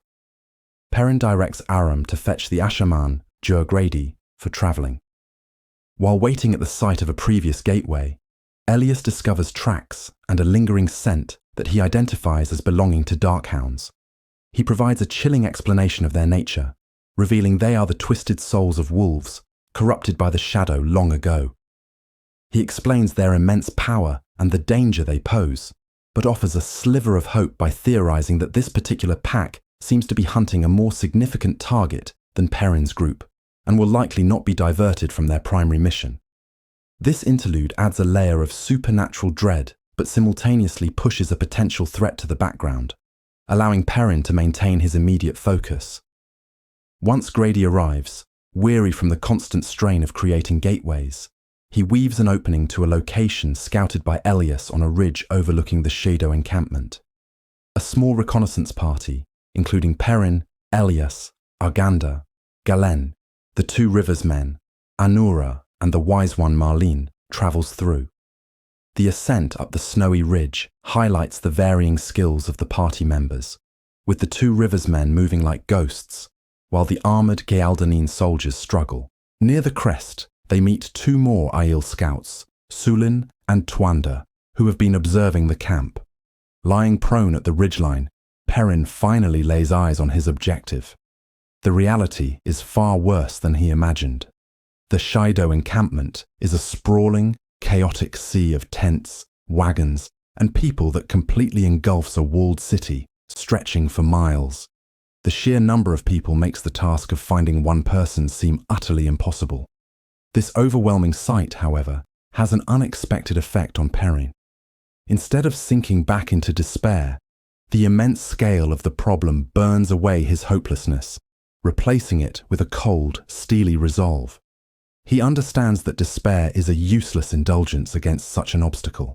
The puzzle is before him, and he must methodically find a way to solve it. This analysis is immediately complicated when Marlene observes that there are far too many women channeling within the camp. She speculates that nearly all the Shido Wise Ones who can channel, a number potentially as high as 400 or 500, are gathered in this one location. This news horrifies Anura, as such a concentration of channelers represents a military force, rivaling the White Tower itself. Just as they process this new threat, an immense wave of power surges from the northwest. It manifests inside Perrin's head as a violent explosion of swirling colours, a sensation he recognizes as being connected to Rand al-Thor. The channelers in the group, Grady, Marlene, and Anura, are terrified, feeling the raw magnitude of Sidin and Sidar being wielded on a scale they believed impossible. Anura, convinced they are witnessing a world-altering event, perhaps involving the Forsaken or the Dark One, insists they must investigate. Perrin, however, remains unshakable in his purpose. He dismisses the cataclysmic event as Rand's business and immediately returns his focus to the problem before him. His mind is now a hammer, focused on one task. He turns to Sulin and gives his first concrete order. He needs prisoners. He must gather information, piece by piece, to solve the puzzle of how to free Fail and destroy the Shido. Chapter 9. Traps. The chapter opens with Fail, in the guise of a humble Gaishain, reporting to a wise one named Somarin.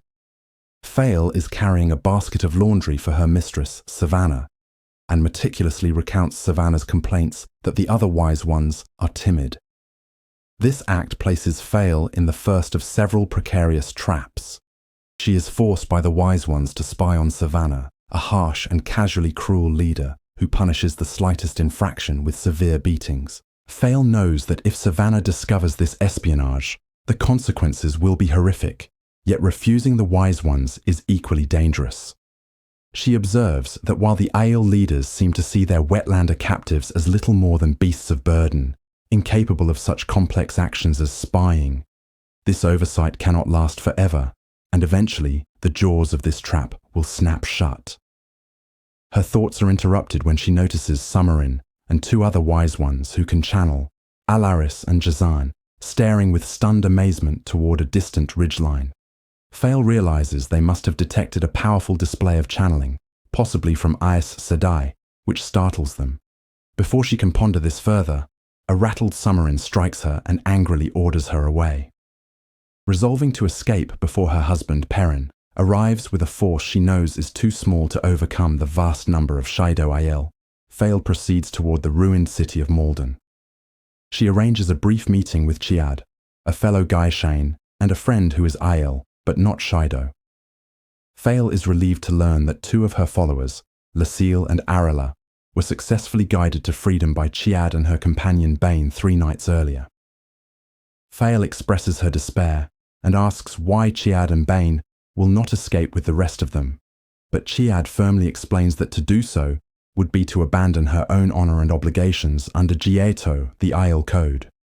She insists that she will serve her year and a day as Gaishain, as her honor demands, rather than allow the lawless Shido to dictate her actions. As Faile walks through the fire-ravaged and looted city, a hulking, drunken Aiel named Nadric confronts her. He grabs her, intending to assault her, stuffing her cries with his woolen coat. Just as her struggles prove futile, another large Aiel, Rolan, intervenes. Rolan, one of the brotherless who made Fail Gaishain, calmly asserts his claim on her, which he states he never surrendered to Savannah. Nadric, deeming her not worth a fight, contemptuously drops Fail and leaves. Shaken but unhurt, Fail is forced to thank her rescuer, Rolan, who she also resents for capturing her in the first place. He helps her gather the spilled laundry and walks with her, revealing that he has been watching her and admires her strength. He expresses a desire to make her laugh and hints at a romantic interest, despite her telling him she has a husband whom she loves deeply. Fail recognizes that this complicated man, an outcast among the Shido himself, may be her best hope for aid, and carefully cultivates the interaction, seeing a potential path in this new, dangerous trap of manipulation and flirtation. At the city's cistern, where Savannah's laundry is done, Fail joins Aleandra, the captive queen of Gealdan. They discuss the psychological toll of their captivity, acknowledging that the act of being servants is slowly eroding their true selves, making their escape more urgent than ever. They are worried about their companion, Maigdin, who has not returned from a risky attempt to enter the tent of a powerful wise one named Therava. Their conversation is interrupted by Galena, an Aes Sedai, who is also serving as a Gaishain, albeit one with special status under Therava. Galena is blackmailing Fele and her companions, demanding they steal an ivory rod from Therava's tent. In return, she offers aid for their escape, but her true leverage is the threat to reveal Fale's identity and connection to Perrin to Savannah, which would make Fale a high-value hostage and render escape impossible. Just then, a dishevelled Maigdin appears, having been caught and bound by Therava, who was luckily called away before dealing with her further. A furious Galena grabs Maigdin, but another of Savannah's servants, a pragmatic woman named Aravine, intervenes, coolly reminding Galena of Therava's wrath. After Galena stalks off, Aravine leads Fale away, first showing her the recaptured Lucille and Arella, now hog-tied naked on a cart as punishment. Aravine then reveals she knows Fale's true name and plans, having overheard Galena. Pledging her fealty, she begs to be included in the escape, offering her loyalty and her ability to keep secrets. Fale, weighing the risk of betrayal against the need for allies, formally accepts her oath. Fale is then summoned to Savannah's tent, where she witnesses a heated argument between Savannah and Therava. Therava urges an immediate retreat east into the mountains, sensing immense danger from the distant channeling, while Savannah argues for remaining in the well-stocked city of Malden to consolidate her power with arriving septs. The power struggle shifts to Fale when Savannah mockingly produces a knife, the very one Fale had carefully hidden for her escape. Savannah reveals that Galena found the weapon and turned her in, betraying her. Fale is left at the mercy of the two powerful women, and Therava decides on a punishment. The chapter concludes with Fale stripped naked and hogtied on a wooden cart, left in the freezing night to suffer until dawn. The physical agony of the cold and the excruciating muscle cramps consume her, her entire existence narrowing to the single focus of not screaming. In this moment of utter despair, Roland appears. He places 2 braziers of hot coals beneath the cart, flooding her with warmth. He then begins to carefully massage her agonizingly knotted muscles, explaining that he is simply occupying himself while he thinks of a way to make her laugh. The absurdity and profound kindness of his act in her darkest moment breaks through her pain. She begins to laugh, a sound mixed with hysteria and relief, her spirit unbroken. Despite the betrayals and failures, she realizes that one door closing has opened another, and she knows with certainty that she will escape. Chapter 10. A Blazing Beacon. The chapter begins with Elaine Trakand, the daughter heir of Andor, being attended to by a wide-eyed maid named Elsie in the manor of House Matherin. Elaine is filled with a sense of urgent impatience, feeling the weight of time pressing down on her as she prepares to return to Caemlyn. Her morning routine is slowed by the maid, whose nervousness and conscientiousness in the presence of royalty, and an Aes Sedai no less, are almost unbearable for Elaine in her current state. This is the 5th such trip she has made out of the capital, each one a tour of several manors belonging to families loyal to House Trakand. Elaine reflects on the delicate political balancing act she must perform on these visits. She travels in durable riding clothes for practicality, but must change into an elegant gown upon arrival, no matter how brief the stay, to project an image of strength, confidence, and royal authority, rather than haste or desperation. These changes, along with the slow pace of servants unaccustomed to her, consume precious hours, grating on her nerves as she worries about the threats to her city. Her frustration nearly boils over when the maid, Elsie, delays her departure, but before Elaine can speak, the girl lets out a terrified shriek. Elaine instantly embraces the true source, her mind racing through potential threats like the Black Ager or assassins, as she spins to face the danger. However, the hallway is empty except for a trembling Elsie, who claims to have seen the ghost of Lord Edmund's formidable grandmother. Elaine's tension breaks in a laugh of relief, realizing there is no immediate physical threat.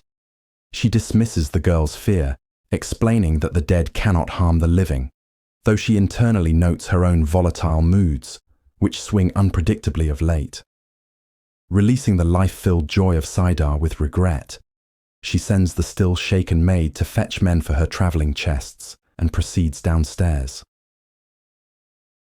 In the manor's entry hall, Elaine finds Avienda pacing restlessly.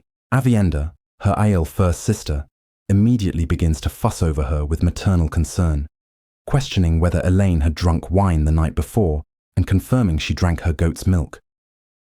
Elaine responds with playful sarcasm, but the exchange underscores the deep bond between them and the new reality of Elaine's pregnancy, which has everyone, especially those closest to her, treating her with an almost suffocating level of care.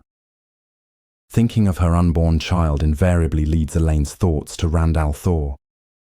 She feels his presence through their shared water bond, a distant sensation somewhere to the west, and feels a pang of worry for him, knowing that the taint on Sidene will eventually kill him.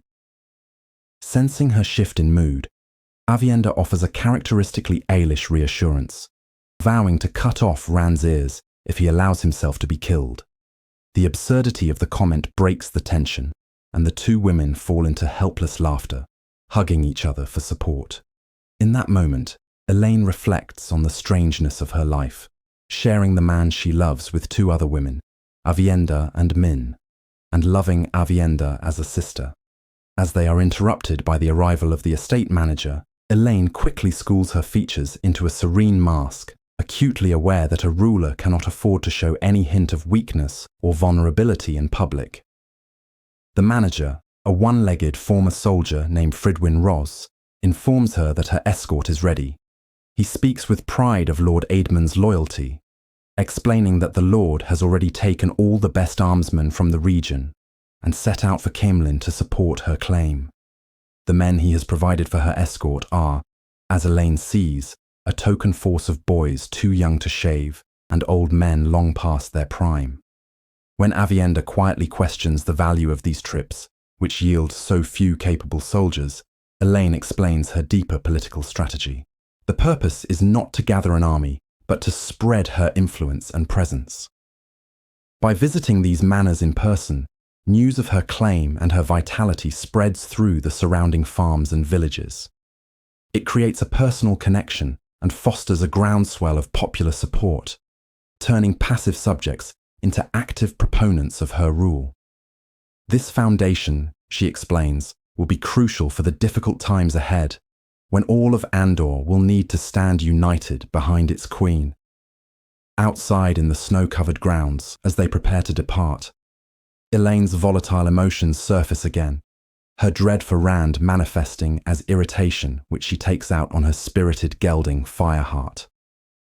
The escort, composed of her newly formed all-female Queen's Guard and the Matherin men, assembles around them. In a nearby mountain meadow, chosen as a safe place for travel, Avienda prepares to weave a gateway back to Caemlyn. Just as she begins, Elaine is struck by an immense and distant sensation through the One Power. It is a colossal channeling of Sidar, the female half of the source, so vast that it feels like a blazing beacon on a faraway mountaintop, visible to every woman who could channel in the world. Instinctively, and with absolute certainty, she knows that Rand is at the center of this cataclysmic event and in terrible danger. Her immediate impulse is to rush to his side. She urges Avienda to take them there, arguing that, with their Angreal, they might be able to help. Avienda, however, remains firm, her face pale with concern. She argues that they know nothing of the situation, and that to appear unexpectedly could distract Rand at a critical moment, potentially causing his death. More ominously, she speaks of a faint glimmer of a warning retained from her testing in the Terran Grail at Ruidian, a premonition that going to him now would lead to a terrible outcome for one or all of them. Elaine's initial anger and petulance, fueled by her pregnancy-driven emotions, slowly give way to reason. She recognizes the wisdom in Avienda's words and the sheer overwhelming scale of the power they are sensing. Humbled, she admits that Avienda is the wiser of the two and agrees they must return to Camelin. As she rides through the gateway into the royal palace stable-yard, she feels the familiar presence of her other warder, Birgitte, and resigns herself to her path. Rand is the love of her heart, but Andor is her duty. Chapter 11. Talk of Debts.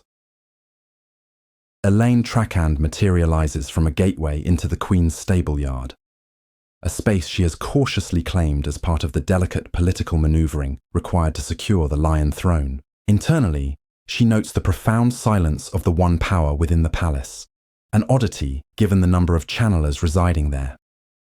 She concludes that everyone, even the typically arrogant Windfinders, has been deeply humbled and awed by the immense beacon of power radiating from hundreds of leagues away, a force that makes all other displays of channeling seem insignificant. The mundane reality of the stable-yard, with its smells and the milling crowd of Matherin men who accompanied her, provides a stark contrast to these grand concerns, and Elaine finds herself yearning for the simple comfort of a hot bath. Her guardswomen, led by the vigilant Cassé, and later replaced by a smaller contingent under Rosoria, form a protective circle, a bitter reminder of the constant danger she faces even within the supposed safety of the royal palace. As Avienda is the last to exit the closing gateway, Elaine is intercepted by Birgitte Silverbow, her warder and captain general of the guard.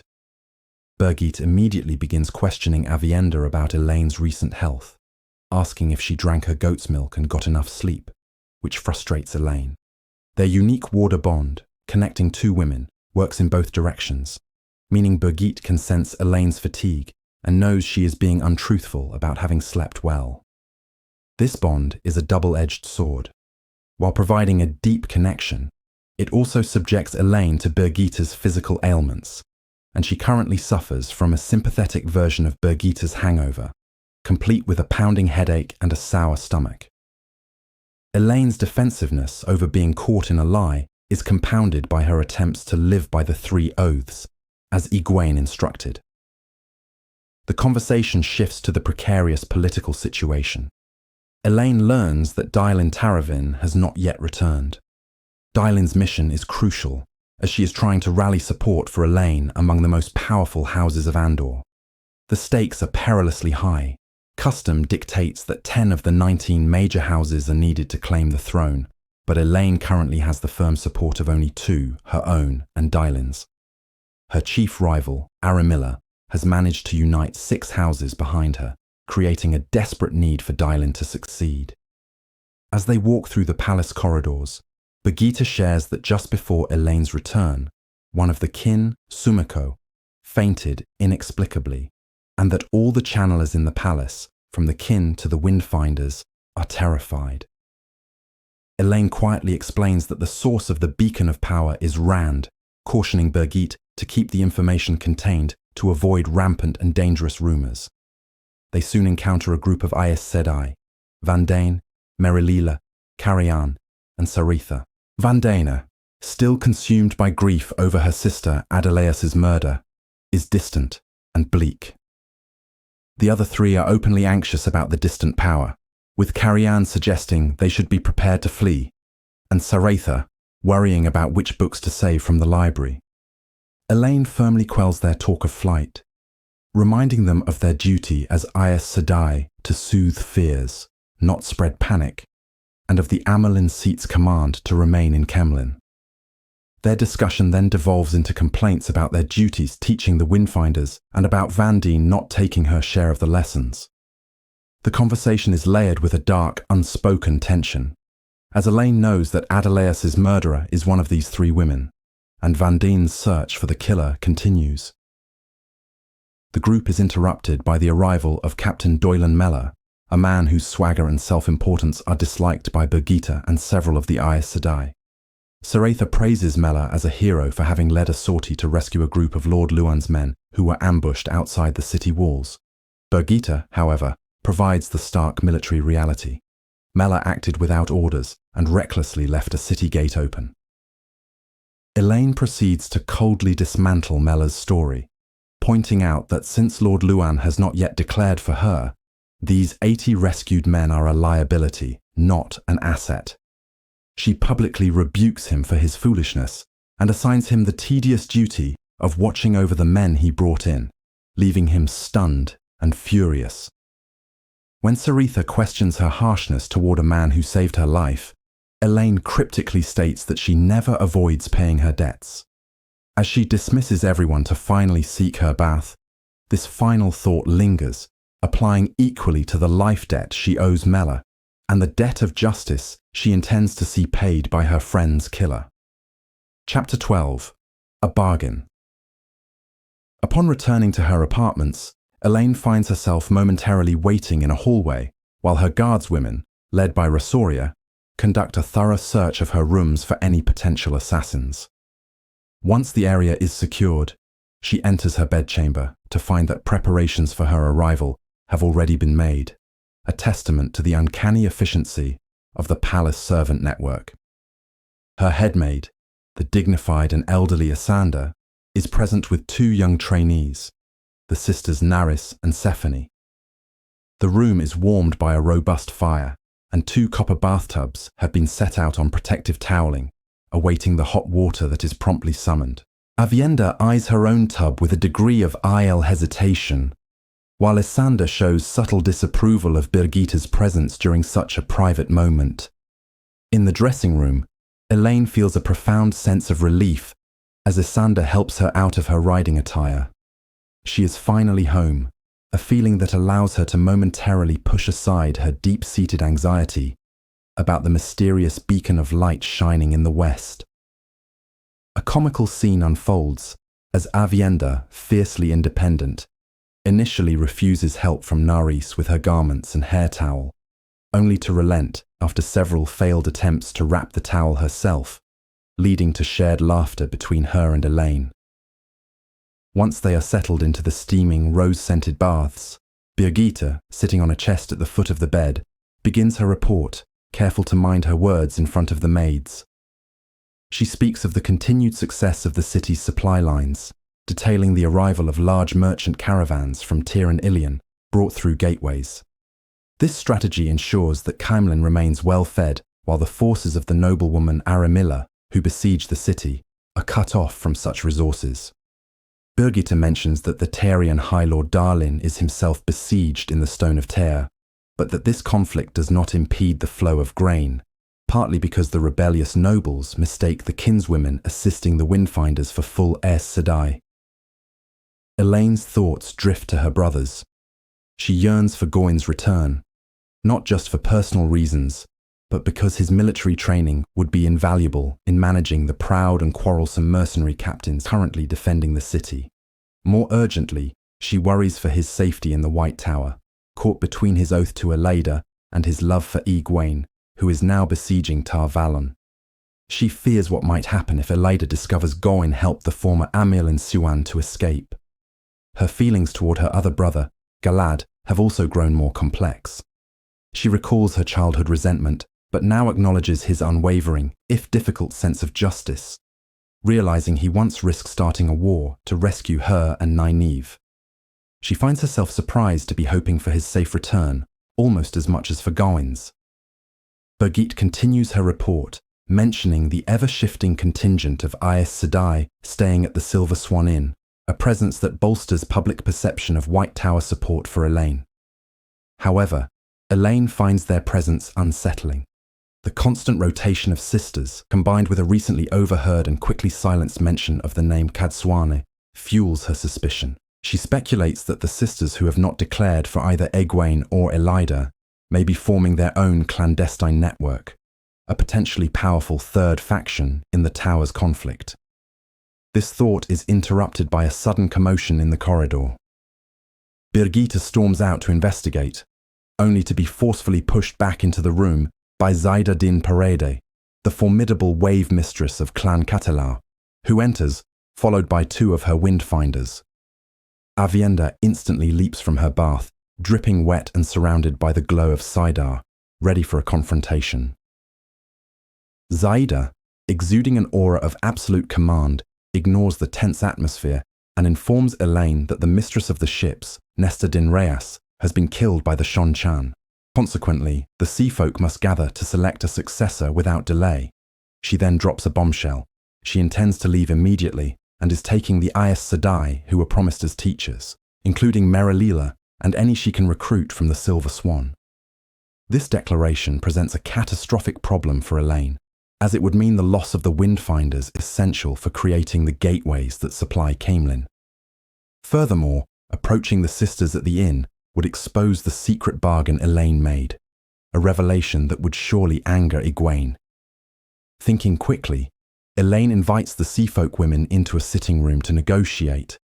There, she counters Zyda by carefully distinguishing between the formal bargain for teachers made with the late mistress of the ships and the separate, temporary agreement concerning the Windfinders in Caemlyn.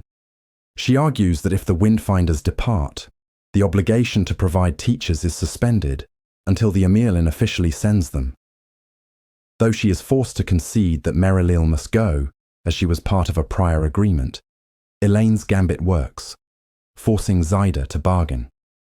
The Wave Mistress offers to leave 2 Windfinders behind, but at a steep price, 1 square mile of Andorran land along the river Erenin, to be held by the Athan Mir in perpetuity and under their own laws.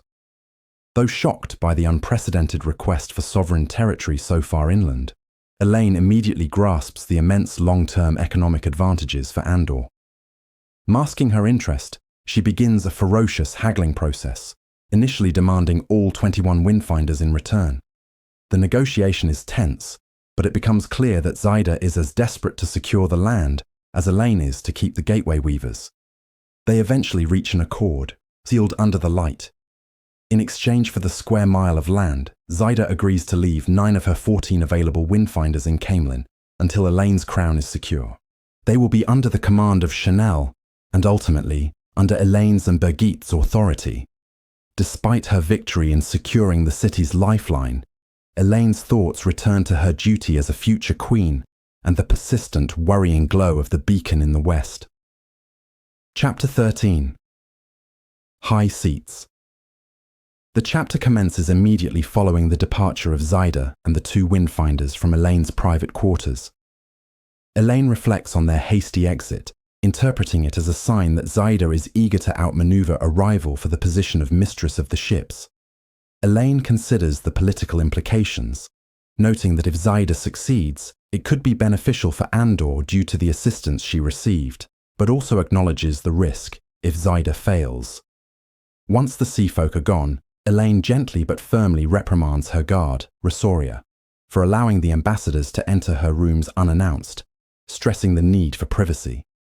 The emotional bond between Elaine and Birgitte complicates the moment, as Rosoria's mortification is amplified through the bond, causing Elaine to feel a stinging embarrassment as well. Trying to smooth things over, Elaine awkwardly dismisses the issue, which only heightens her own humiliation. Avienda finds the shared emotional feedback between Elaine and Birgitte amusing, teasing them that they might one day melt each other, a comment that causes Birgitte significant alarm.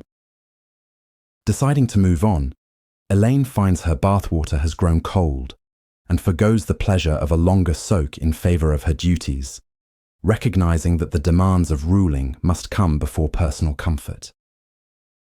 As they move to the dressing room, Avienda, relieved to avoid another bath, sheds her robe. In a significant character moment, Avienda agrees to wear formal Andorran attire to properly impress the visiting dignitaries. After some consideration, she chooses a dark blue velvet gown slashed with green, a significant departure from her usual Aeol clothing. Elaine's own dressing process is more involved, as her maid Asand insists on presenting her with queenly options of silk and jewels, reflecting a desire to see Elaine project an image of undeniable authority. Elaine eventually settles on a more modest, but still elegant grey wool dress. The process is slowed by a clumsy junior maid, but eventually both women are ready. Birgitte enters to announce that Dialin has returned, bringing with her the high seats of 4 great houses, Mantiar, Haven, Gilead, and Northern.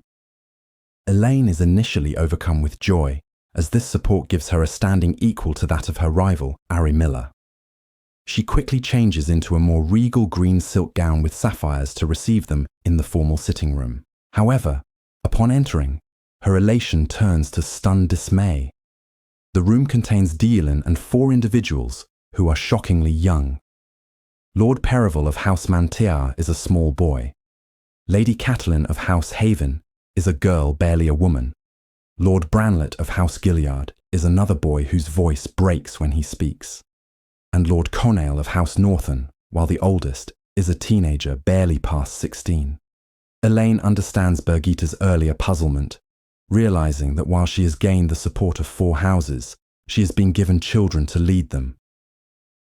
Dielin explains the absences of their guardians due to illness, death, or internal family disputes. The subsequent interaction highlights the challenges ahead. Catelyn Haven proves to be particularly arrogant and insulting, openly questioning Birgitta's position as Captain General and Elaine's status as an Aes Sedai initiate. Avienda, now appearing as a court lady in her velvet gown, steps in to defend her friends, sweetly suggesting that Catelyn should learn the spear and noting that Birgitta could shoot her eyes out from hundreds of paces away. The veiled threat effectively silences the girl. The boys are more manageable. Perival and Branlet are shy and overwhelmed, while Conail is full of youthful bravado, believing a duel can win the throne. The young nobles are all impressed by the fact that they were transported by a gateway, which they assume was created by a true Aes Sedai, a deception Elaine carefully maintains. Despite their youth, they have brought a combined force of over 3,000 men. Amid the bravado, young Perival offers a moment of surprising clarity, quietly noting that winter will prevent further reinforcements from arriving, meaning they must fight with the forces they currently have. After the young high seats are escorted to their apartments, the mood in the room erupts. Birgitta explodes in frustration, furious that they must rely on flaming children to make life or death decisions, singling out Conail's foolhardy desire to fight Arimilla's champion. Avienda fiercely agrees, questioning how anyone could follow such young leaders. Dielin counters by recounting her own experience of becoming high seat at 15, arguing that difficult times force children to mature quickly. She offers pragmatic, if cynical, advice for controlling Conail. Elaine acts as the mediator, calming Birgitta's fury through their bond and explaining the political necessity of treating the youths with the full respect due their titles as high seats. She then formally tasks Dielin with advising the young nobles and keeping Conail in check. The tense discussion is punctuated by a sharp exchange of wit between Dielin and Birgitte, before they are interrupted by the arrival of the first maid and the first clerk, ready to deliver their daily reports to Elaine. Chapter 14. What Wise Ones Know. The chapter begins with the arrival of Halwyn Norrie, the first clerk, and Reen Harfer, the first maid, to give their daily reports to Elaine. The two are presented as a study in contrasts. Norrie is tall, awkward, and ink-stained, while Harfer is poised, regal, and impeccably dressed. Their mutual dislike and professional jealousy are immediately apparent, stemming from Harfer's expanding influence into areas that Norrie once considered his domain. As they enter, Avienda, who is present alongside Elaine, Dielin, and Birgitte, immediately weaves a ward against eavesdropping to ensure the security of their conversation. Mistress Harfer begins her report, revealing her discovery that the second librarian, Master Handa, is a spy for the Brown Aja. He communicates his information through an innkeeper who uses carrier pigeons. Harfer's intelligence is confirmed by the recent visit of 3 hooded Brown Aja Aes Sedai to the inn. Dielin expresses sour frustration at the sheer number of spies being uncovered within the palace, while Elaine views the situation more pragmatically, lamenting that she has no false information to feed them at the moment. Avienda's internal reaction, felt by Elaine, is one of disgust. She would prefer to simply execute all spies. Harfer also reports that she has successfully turned one of Arimilla's spies, a barber named John Skelett. She plans to use him to carry messages into the besieging camps and gather intelligence, confident that his greed and his fear of Arimilla's ally, Lady Naean, will keep him loyal to his new arrangement. Birgitta and Dylin are openly skeptical of this plan, worrying the barber could easily betray them again, but Elaine approves it with a specific goal: to learn the precise location of Arimilla and her key allies, Elenia and Naean. Next, Master Nori provides his report. He details a recent series of 9 arson attacks within Camelin, theorizing that they are not random but are deliberately set to draw the city's water wagons away from warehouses where other fires are attempted. His most significant piece of intelligence, however, concerns the finances of the houses allied with Arimilla. He has discovered that houses Marn, Aran, and Sarand have taken out enormous and overlapping loans against their estates, likely borrowing against the same revenues multiple times from different, unaware bankers. The immediate analysis from Elaine's counsel is that this money is being used to pay their mercenary companies. This makes the sellswords a significant vulnerability. If their payment falters, they might be convinced to betray a gate to Elaine's forces.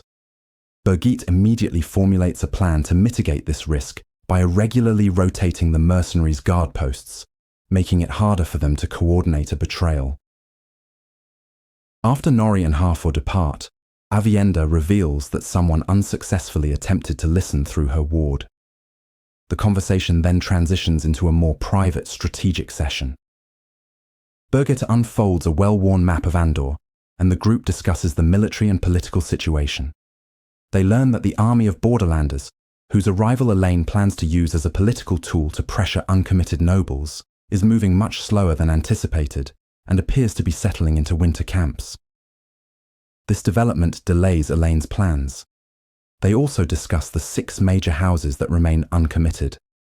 3 of them, led by Lords Luan and Abel and Lady Elorian, have seemingly vanished. More troublingly, the other 3, led by Ladies Arathel and Emlyn and Lord Pelivar, have entered Andor from Murandy and are on the move. The council concludes that their most likely destination is Camelin. This is the worst possible outcome, as their arrival could create a 3rd faction in the succession crisis, rallying support for Dylin and risking a prolonged civil war, rather than forcing a clear choice between Elaine and Arimilla. Their strategic meeting is interrupted by the arrival of Monael, an Aiel Wise One, and Sumeko, a prominent member of the kin. They have come to perform a checkup on Elaine's pregnancy. Dylin and Birgitte are dismissed, and Monael informs Avienda that she must begin spending every 3rd day and night in the Isle camps to continue her training as a Wise One, a decision that visibly saddens both Elaine and Avienda, who have come to rely heavily on each other's constant support. Monael then uses a unique ale weave called Caressing the Child to examine Elaine. She reveals the stunning news that Elaine is pregnant with twins. As they absorb this, the immense beacon of power that has been blazing in the west suddenly vanishes. The event startles everyone. Sumeko voices her fear of what it could mean. But Elaine, through her bond with Rand, feels a sense of relief and is certain something wonderful has occurred. The chapter concludes with another interruption. A guard, Cassé, enters with urgent news. Merilil Sedai has been seen leaving the palace in secret, with a cloaked woman whose tattooed hands identify her as a sea folk apprentice. Elaine immediately understands the disastrous implications. Merilil has likely poached a powerful apprentice to join the White Tower, a flagrant violation of the agreements Elaine has with the Athan Mir. This act of betrayal threatens to shatter her alliance with the Sea Folk and create a massive diplomatic crisis. The chapter ends as Elaine is forced to set aside all other concerns to immediately begin damage control, a stark reminder that her fight for the throne is a constant battle on multiple, unpredictable fronts. Chapter 15. Gathering Darkness. The setting is a sprawling, chaotic military camp at dusk, where the evening sun casts a bloody light over the scene. Elenia Sarand rides through the slush-covered ground, feeling a deep sense of unease and physical discomfort. The cold wind cuts through her expensive fur-lined cloak, and the smell of boiling beef from the communal cookpots turns her stomach. She is in a precarious position, nominally a guest, but effectively a prisoner of Aramilla Marn, uncertain even where she will sleep for the night. Elenia observes her surroundings with a critical eye, noting the mix of ill-equipped levies and liveried armsmen from various houses, such as Anshar and Barin. She correctly assesses that these other houses have no deep loyalty to Aramilla and will abandon her the moment they perceive a shift in advantage, a political reality she intends to exploit. Despite her circumstances, Elenia is actively engaged in building her own power base. She makes a point of appearing gracious and approachable to the common soldiers and camp followers, offering nods and acknowledging their presence. She understands that power, even for a queen, rests upon the support of the common people, whom she likens to the foundational bricks of a tower. This is a lesson she believes Aramilla, with her aristocratic aloofness, has failed to grasp. Elenia's mind churns with strategic thoughts, contrasting her difficult situation with the imagined comfort of her rival, Elaine Trakand, who she dismisses as a witless girl rumoured to be pregnant by a common guardsman. Elenia analyses the political landscape, considering the role of the White Tower. She believes that despite any supposed support for Elaine, the Aes Sedai are pragmatic and will ultimately align with whoever secures the Lion Throne, especially given the internal schism weakening the tower. This presents an opportunity for the next Queen of Andor to negotiate from a position of strength. Her strategic musings are interrupted by the sight of Nayan Aron, another of Aramilla's high-ranking captives. Elenia initially wishes to avoid an encounter, knowing that Aramilla discourages them from meeting privately. However, Nayan forces the meeting, appearing reckless and desperate. Sensing an opportunity, Elenia agrees to a brief, tense conversation away from prying ears. Nayan, her composure cracking, expresses her desire to escape Aramilla's control and assumes that Elenia's husband, Jared, is plotting a rescue.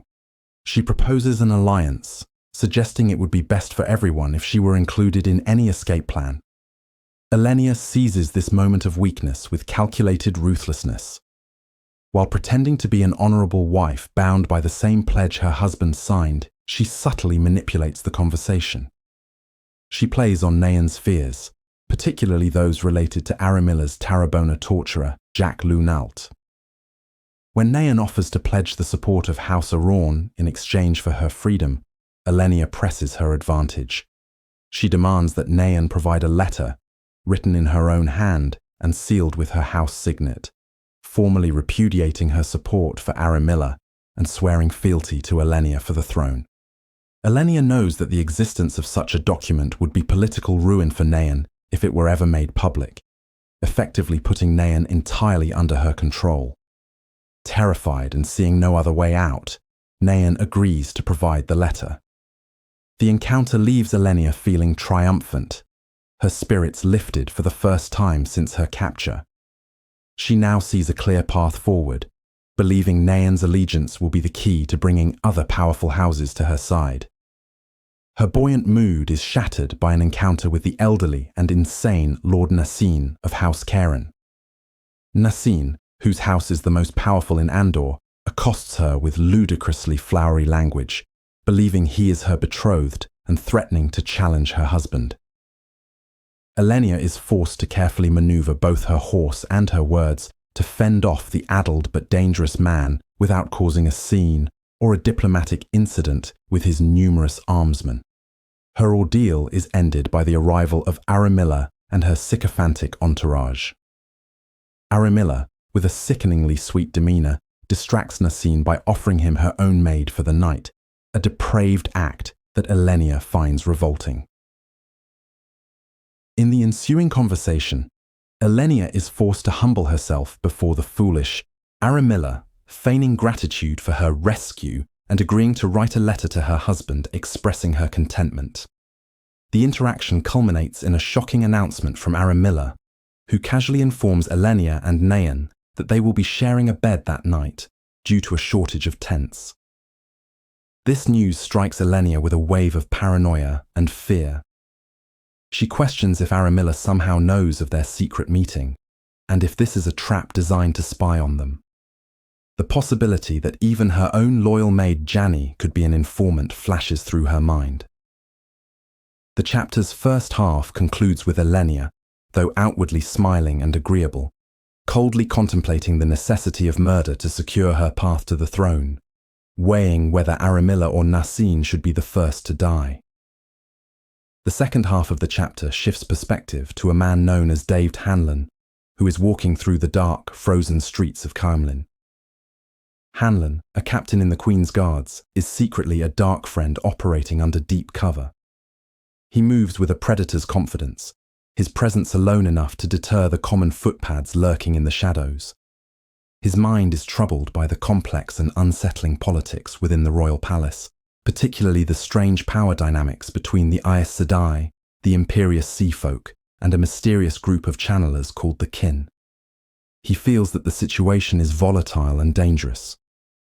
Hanlon becomes aware that he is being followed. With cold efficiency, he sets a trap at a street corner, ambushing his pursuer. He kills the man swiftly and silently, stabbing him and breaking his skull against a stone wall.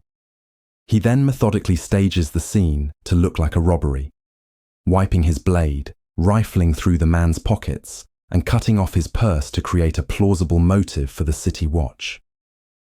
The act is performed with chilling professionalism. This event fuels his paranoia as he speculates on who might have sent the assassin. He considers various factions within the palace, including the formidable guardswoman Birgitta. But his deepest fear is that he was sent by his own masters as a test or a prelude to his own disposal. He arrives at a discreet, wealthy house, his destination for the night. There, he is met by Falion, a captured Aes Sedai of the Black Arja, who is being punished by being forced to serve as a maid to their superior, Shiain Avarhin. Hanlon and Falion have a clandestine arrangement. He maintains a public pretense of abusing her as ordered, while privately they exchange information. Falion informs him that Cheyenne has been meeting with agents from House Sarand and House Marn, news that deeply concerns Hanlon. It suggests the plan may not be to place Elaine on the throne after all, and that his role might be that of an expendable assassin rather than a queen's consort. Their conversation is interrupted by another dark friend, the brutish Morellin, who reveals Cheyenne has now given Falion to him as well. Falion, seething with cold fury, subtly uses the One power to threaten Hanlon when he pries into the matter, then asks him for a sleeping draught to neutralize Morellin. Finally, Hanlon is summoned upstairs to meet with Cheyenne. He enters a lavish sitting room to find a dead man on the floor, covered by a blanket. Cheyenne, an elegant but vulpine woman, is calmly cleaning a small dagger. She gives Hanlon a series of bewildering orders. Arrange for some of the captive Shonchan women to escape and cause some of the city's food warehouses to be burned down. Hanlon expresses practical difficulties with these tasks, which Cheyenne dismisses with irritation. She questions him about his progress in seducing Elaine and whether he is the father of her unborn child. The tension escalates until the final, chilling moment. After Hanlon explains away the blood on his gauntlet as the result of a run-in with a footpad, Cheyenne smiles and asks him about it, revealing she already knew of the encounter. This confirms Hanlon's worst fears, leaving him to understand that he is trapped in a deadly game where even his own allies are testing him, and a single misstep will mean his death. Chapter 16. The Subject of Negotiations. The chapter opens in the early morning as the sun rises over a snow-covered landscape, with Egwene Alver seated on her horse observing the city of Tar Valon from across the river Erenin. The city, with its shining white walls and the immense white tower at its heart, evokes a profound sense of homesickness in her, not for her childhood home in the Two Rivers, but for the tower itself, which she now considers her true home. Her contemplation is interrupted by the sight of a distant plume of smoke, a grim reminder of the ongoing conflict. Using a looking glass, she inspects the city's north harbour, which is heavily fortified and blocked by a colossal iron chain, underscoring the tower's defensive posture. Alongside her is Lord Gareth Brine, her general, a man whose calm and weathered demeanour projects an aura of unshakable competence. He points out a group of 7 river ships making their way swiftly toward the city. The vessels are clearly pushing for maximum speed, their crews working frantically, and they carry not just sailors, but a significant number of soldiers heading to enlist with the Tower Guard under High Captain Chubane. Egwene internally reflects on her ability to effortlessly destroy these ships with the one power, but is constrained by her decision to live by the 3 oaths, which would prevent her from using the power as a weapon against them, unless she were in immediate personal danger. This forbearance, she notes with some irony, is the very thing that protects these men who are coming to fight against her. Lord Brine offers a stark military analysis, pointing out that as long as the harbours remain open, Tar Valon will continue to be supplied and its army will grow stronger, while her own forces are diminished by the waiting. He argues that every day of delay increases the eventual cost in lives, and repeats his counsel that a direct assault is ultimately inevitable. He advocates for using gateways to place his army inside the walls immediately, a tactic that he recognizes would revolutionize warfare but which Egwene resists. She is caught in a terrible dilemma. She knows lives will be lost, but her primary goal is to preserve the White Tower as an institution, fearing that a battle between sisters within the city would shatter it beyond repair, leaving the world vulnerable to Tarmangaiden and the influence of the Asherman. Deciding she has seen enough, Egwene turns back toward her escort waiting in the woods, which includes her keeper, Sheriam, 6 other Aes Sedai who form a secret council loyal to her and their warders. These 6 sisters, Morvrin, Anaya, Carlinia, Myrel, Nisao, and Beonin, were chosen to form an official advisory council at the suggestion of the Hall of the Tower, a political maneuver Egwene orchestrated to give her a legitimate reason to consult with her secret allies openly. While the Hall believes these sisters are there to keep an eye on her, they are in fact her instruments of influence. Upon rejoining the group, she finds they have been joined by Delana, a sitter for the Grey Aja. Delana requests a private word on an important matter, much to the visible annoyance of Sheriam, who is protective of her access to the Amirlin. Egwene agrees, and they ride apart from the others. As they travel through the farmlands shadowed by the immense peak of Dragonmount, Delana begins her conversation with a seemingly casual but pointed piece of gossip, suggesting that many sisters believe Egwene is planning to bond Gareth Brine as her warder. Egwene firmly dismisses the rumour, clarifying that their association is purely that of an Amirlin and her general. Delana then pivots to a more serious warning, claiming that the sisters on Egwene's council were deliberately placed there by their Aja heads to watch and control her. She subtly attempts to sow discord by suggesting their advice comes not from them, but from their superiors, who may have different agendas than the sitters in the hall. Finally, Delana reveals her true purpose. She informs Egwene that the subject of negotiations with Elida has been quietly raised in the hall by several influential sitters, including followers of both Ramanda and Lelaine, the leaders of the 2 main factions among the rebels. This is shocking news, as the 2 faction leaders are staunchly opposed to Elida and any form of compromise. Recognizing the gravity of this development, Egwene immediately summons her council and has Delana repeat her news. The reaction is one of universal outrage and disbelief. Sheriam, Carlinia, and the others declare the idea madness, arguing that Elida is irrational and has demanded nothing less than their complete and humiliating surrender. Just as Delana seems satisfied with the chaos she has created, Beonin, herself a Grey and a member of Egwene's council, unexpectedly speaks in favour of opening negotiations.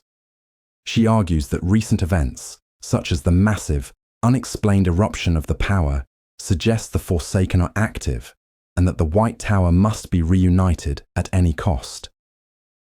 Seeing her opportunity, Egwene cuts through the ensuing argument. In a moment of decisive leadership, she grants Beonin permission to approach the sitters mentioned by Delana and to open a channel to the White Tower. However, She then lays down her own unyielding terms for any potential resolution. Elida must resign her office and accept exile. These, she declares, are the only terms she will ever accept. The shock of this pronouncement is so great that Beonine faints and has to be caught by Morvrin. The other sisters, including Delana, whose plan appears to have backfired spectacularly, can only stare at Egwene in stunned silence. Egwene, maintaining her composure, concludes that it is time to return to camp, aware that she has set a dangerous plan in motion with very little time left for it to succeed. Chapter 17. Secrets. The chapter begins in the immediate aftermath of Delana, a grey sitter, publicly revealing that some sitters in the rebel camp are secretly discussing negotiations with Elida in the White Tower. Having planted this disruptive information, Delana strategically separates from Egwene's party, ensuring she cannot be seen as part of the subsequent fallout. Egwene internally analyzes Delana's maneuver, recognizing it as a carefully planned political strike. She understands that while the warders might be discreet, the escorting soldiers will inevitably gossip about the perceived argument between Aes Sedai, framing Delana as the one who was rebuked. This narrative would conveniently shield Delana from any blame for the strife she has just instigated. Egwene reflects on the nature of truth, realizing that by the time it emerges, it is often so entangled with rumor and falsehood that it becomes unrecognizable. Riding onward, Egwene casually questions her companions, Sheriam, Carlinia, Morvrin, Anaya, Myrelle, Nisao, and Beonin, about whether they had prior knowledge of these secret talks. They all deny it with genuine indignation. Egwene trusts their oaths of fealty as much as she can, but remains cautious, aware that even loyal followers can take disastrous actions, believing it is for the best, and that coerced oaths can be circumvented. She then steers the conversation toward the real puzzle, Delana's true objective. She reasons that if Delana simply wanted to inform Egwene, she could have done so privately at any time. By revealing the secret in front of the heads of the Argers, Delana clearly intended for them to know, aiming her arrow at a different target. Carlinia logically deduces that Delana's goal is to create strife between the Arger heads and the sitters, or even between the Argers themselves. Morvrin, ever pragmatic, cautions against jumping to conclusions, suggesting Delana's motives could be anything from a complex political scheme to a petty, long-held grudge. The discussion takes an unexpected turn when Nisao, the Quiet Yellow, questions whether they can truly afford to stop the talk of negotiations.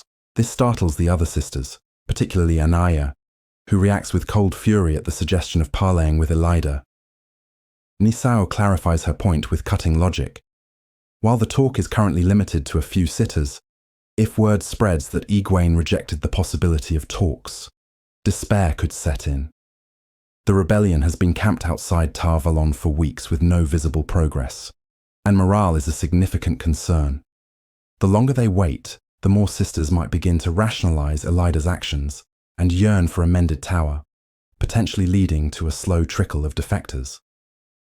Negotiations, Nisao argues, would at least create the perception of progress and keep hope alive. Morvrin reluctantly agrees, adding that buying time could be advantageous, allowing Lord Gareth Brine to acquire ships to blockade Tar Valon's harbours. Egwene maintains a stoic expression, concealing a crucial secret. Gareth Brine has already informed her that obtaining the ships is impossible. This makes the need for a delay tactic all the more critical. Accepting the strategic necessity, Egwene gives Beonin permission to proceed with the talks, reminding her of her earlier words. She instructs them to be extremely careful, to agree to nothing, and to protect their most vital secrets, such as their rediscovery of travelling and the existence of their secret agents, or ferrets, inside the White Tower. The mention of these secrets visibly unnerves the group, reminding them of the immense risks they are taking and the potential for severe punishment from the Hall if their own deceptions were ever revealed. The weight of their task settles upon them, and even the normally talkative Beonin appears pale and sickly, Upon reaching the sprawling makeshift camp, Egwene decides to tour the grounds alone and unrecognized. She observes a group of workmen disposing of weevil-infested meal and reflects on the larger problem it represents. Their food supplies are spoiling despite being protected by magical keepings, a terrifying sign that Saidar itself may be weakening. This is a deep fear that no sister dares to speak of openly. Pulling her hood forward to conceal her face, she moves through the camp, noting the distinct social strata, the powerful Aes Sedai before whom crowds part, the novices scurrying in their organized families, and the few men who hurry to conduct their business and leave. She muses on the fragmented, individualistic nature of Aes Sedai society, a great river of tradition she is attempting to divert with temporary dams. Her paranoia is stoked when she sees two brown sisters emerging from one of the camp's traveling grounds. Wondering if they could be secretly visiting Tar Valon, Egwene's tour leads her to a long patched tent from which she can sense the faint channeling of Saidar. This is the workshop she established for the creation of Cuendillar. Inside, she finds a scene of focused activity.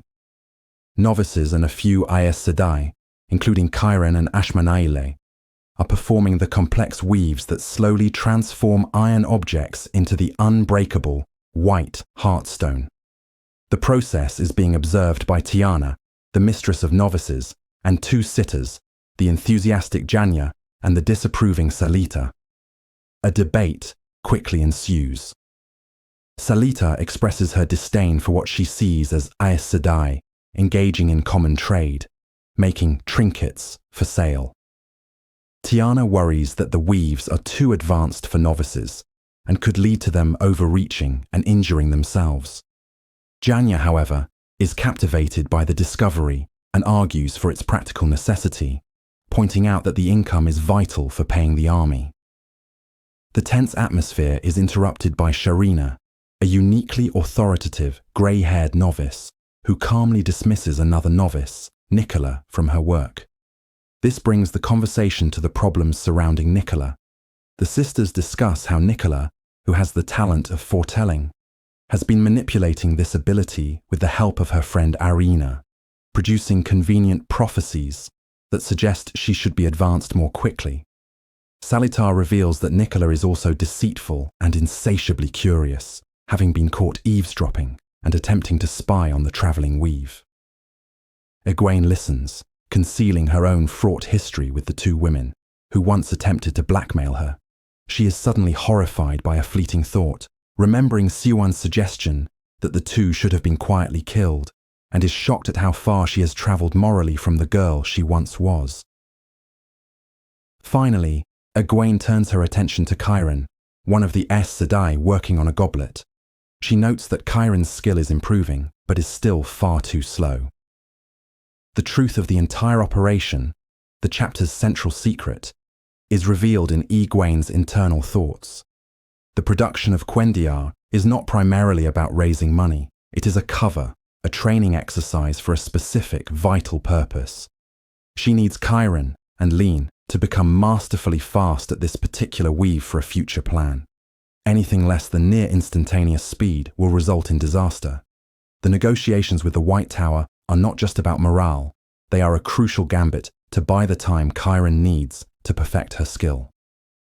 Every conversation, every secret, and every action in the chapter converges on this one point, stalling for time until their hidden weapon is ready. Chapter 18. A Chat with Siwan. As Egwene made her way toward her study, the seven-striped Amelin stole she wore acted as a clear symbol of her authority, parting the crowds more effectively than her face ever could. The camp's inhabitants, from warders to novices and their families, reacted with a mixture of reverence and fear, hastily offering curtsies and bows. This reaction was a source of great internal frustration for Egwene, who was acutely aware of her burgeoning reputation as an iron-fisted leader, a modern equivalent to the historically severe Serrer les Baguindes. She felt a grim certainty that future generations of novices would be frightened by stories of her temper, a reputation cemented by punishments she had felt forced to mete out. The need to maintain her authority in the struggle to secure the White Tower forced her to suppress her personal feelings, though she found herself gritting her teeth in annoyance at the very people she was trying to lead. Upon reaching her study, a simple and patched canvas tent, she found it was already occupied. Siwan Sanchi, the former Amayalin, stood waiting for her, as she did every morning. Though officially reduced in status, Siwan functioned as Egwene's most vital advisor and intelligence chief. To most, Siwan appeared to be a pretty, deceptively young woman, a fact that often caused novices to doubt her true identity, forcing her to constantly wear her blue-fringed shawl as a marker of her Aes Sedai status. However, her sharp, icy blue eyes still held the unwavering spirit of the Amerlin who had once chewed iron. A greater surprise was the presence of Halima, who was lounging languidly on a pile of cushions. Halima, secretary to the sitter Delana, was a stunningly beautiful woman whose looks attracted men and drew the ire of other women, including Siwan. The tension between Siwan and Halima was immediate and palpable. Siwan expressed sharp disapproval of Halima's presence, implying Halima only paid attention to men and held a deep-seated contempt for her reputation as a flirt. Halima, in turn, presented herself as a genuine confidant for Egwene, someone who could offer comfort and an ear for her worries without any political agenda, a subtle dig at Siwan. Egwene found herself caught in the middle. She genuinely valued Halima's company as a rare escape from the constant pressure of being the Amerlin seat, and Halima's messages were the only remedy for her debilitating headaches. Despite this, she knew she had a mountain of work to do. As she politely dismissed Halima, a familiar throb began behind her eyes, the precursor to one of her severe headaches. Halima's departure was marked by a flash of anger, a brief glimpse of a fiery temper that Siwan later elaborated upon, recounting rumors of Halima screaming at Delana and even a suspicion that she had somehow broken a wheelwright's arm. Once they were alone, Egwene and Siwan turned to the pressing matters of their shadow government. Egwene first revealed that a contingent of sitters, led by Beonin, was exploring the possibility of negotiating with Elida. Siwan reacted with a string of her characteristically vulgar curses, but ultimately conceded that Egwene's strategy, to allow the talks to proceed in order to control them, was the correct one. Siwan then shared a critical piece of intelligence she had gathered from a visit to the world of dreams, Tel'aran'rhiod. She had seen a partial list of the new sitters raised by Elida in the White Tower, and discovered that they, like the sitters chosen in Saladar, were unusually young and inexperienced. Siwan was certain this was no coincidence, arguing that such a widespread pattern across Ajaz in both factions pointed to the secret influence of a third party manipulating the tower from the shadows. Convinced, Egwene tasked Siwan with discovering who was behind this conspiracy and what their ultimate goal was. They proceeded to review the day's intelligence reports. A report from Lean, operating from within Tar Valon, confirmed the city's decay under the tower's self-imposed isolation, and contained a curious rumor about Gareth Bryne finding a secret way into the city. Siwan's staunch defense of Bryne's reputation prompted Egwene to reflect on Siwan's blossoming feelings for the general, which in turn led to her own pained thoughts about Gawain, her duty, and the seemingly insurmountable chasm between them. Other reports painted a bleak picture of the wider world, with reliable information from Shonchan-held lands and the chaotic nation of Arad Doman growing increasingly scarce. The reports from the Ajars revealed their narrow focuses. The Greens were fixated on borderlander armies far from the Blight, while the Greys were preoccupied with the Shonchan threat to Ilion and the complex siege of the Stone of Tyr.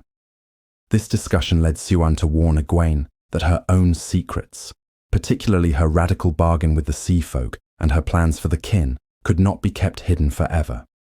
Egwene outlined her calculated, multi-stage plan to revolutionize the White Tower. She intended to first introduce the idea that Aes Sedai could retire into the kin and be freed from the Three Oaths, using the promise of a vastly extended lifespan as leverage. She believed that once this unprecedented step was accepted, it would create a precedent that would make the hall more accepting of her equally radical bargain with the sea folk, which also involved releasing channelers from the oaths. The conversation reached its critical point with a revelation in the Grey Aja's report. The sister Marana Ambre had been positively identified in Ter, acting as a mediator for the nobles besieging the stone. This was the first concrete proof supporting the persistent, disturbing rumors that Aes Sedai from both factions were now taking orders from the Dragon Reborn. The unspoken, terrifying implication was that Rand al'Thor might be using compulsion on them. While Egwene was horrified by this possibility, Siuan, ever the pragmatist, argued that they could use this to their advantage. The fact that Rand controlled sisters loyal to both Elaida and Salidar would shatter any belief that he was Elaida's puppet, thereby strengthening the rebels' resolve.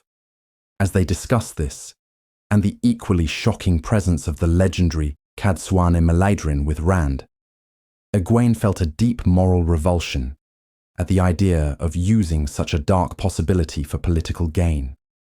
As a form of self-inflicted penance, she forced herself to drink a cup of foul-tasting herbal tea, meant to help her now-pounding headache.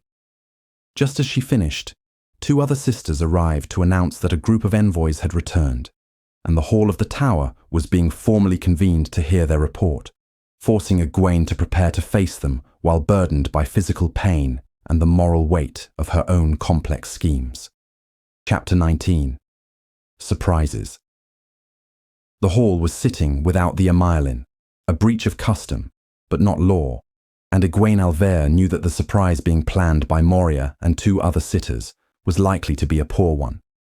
Her impatience was a sharp thing, made worse by a throbbing headache and the lingering foul taste of a medicinal tea.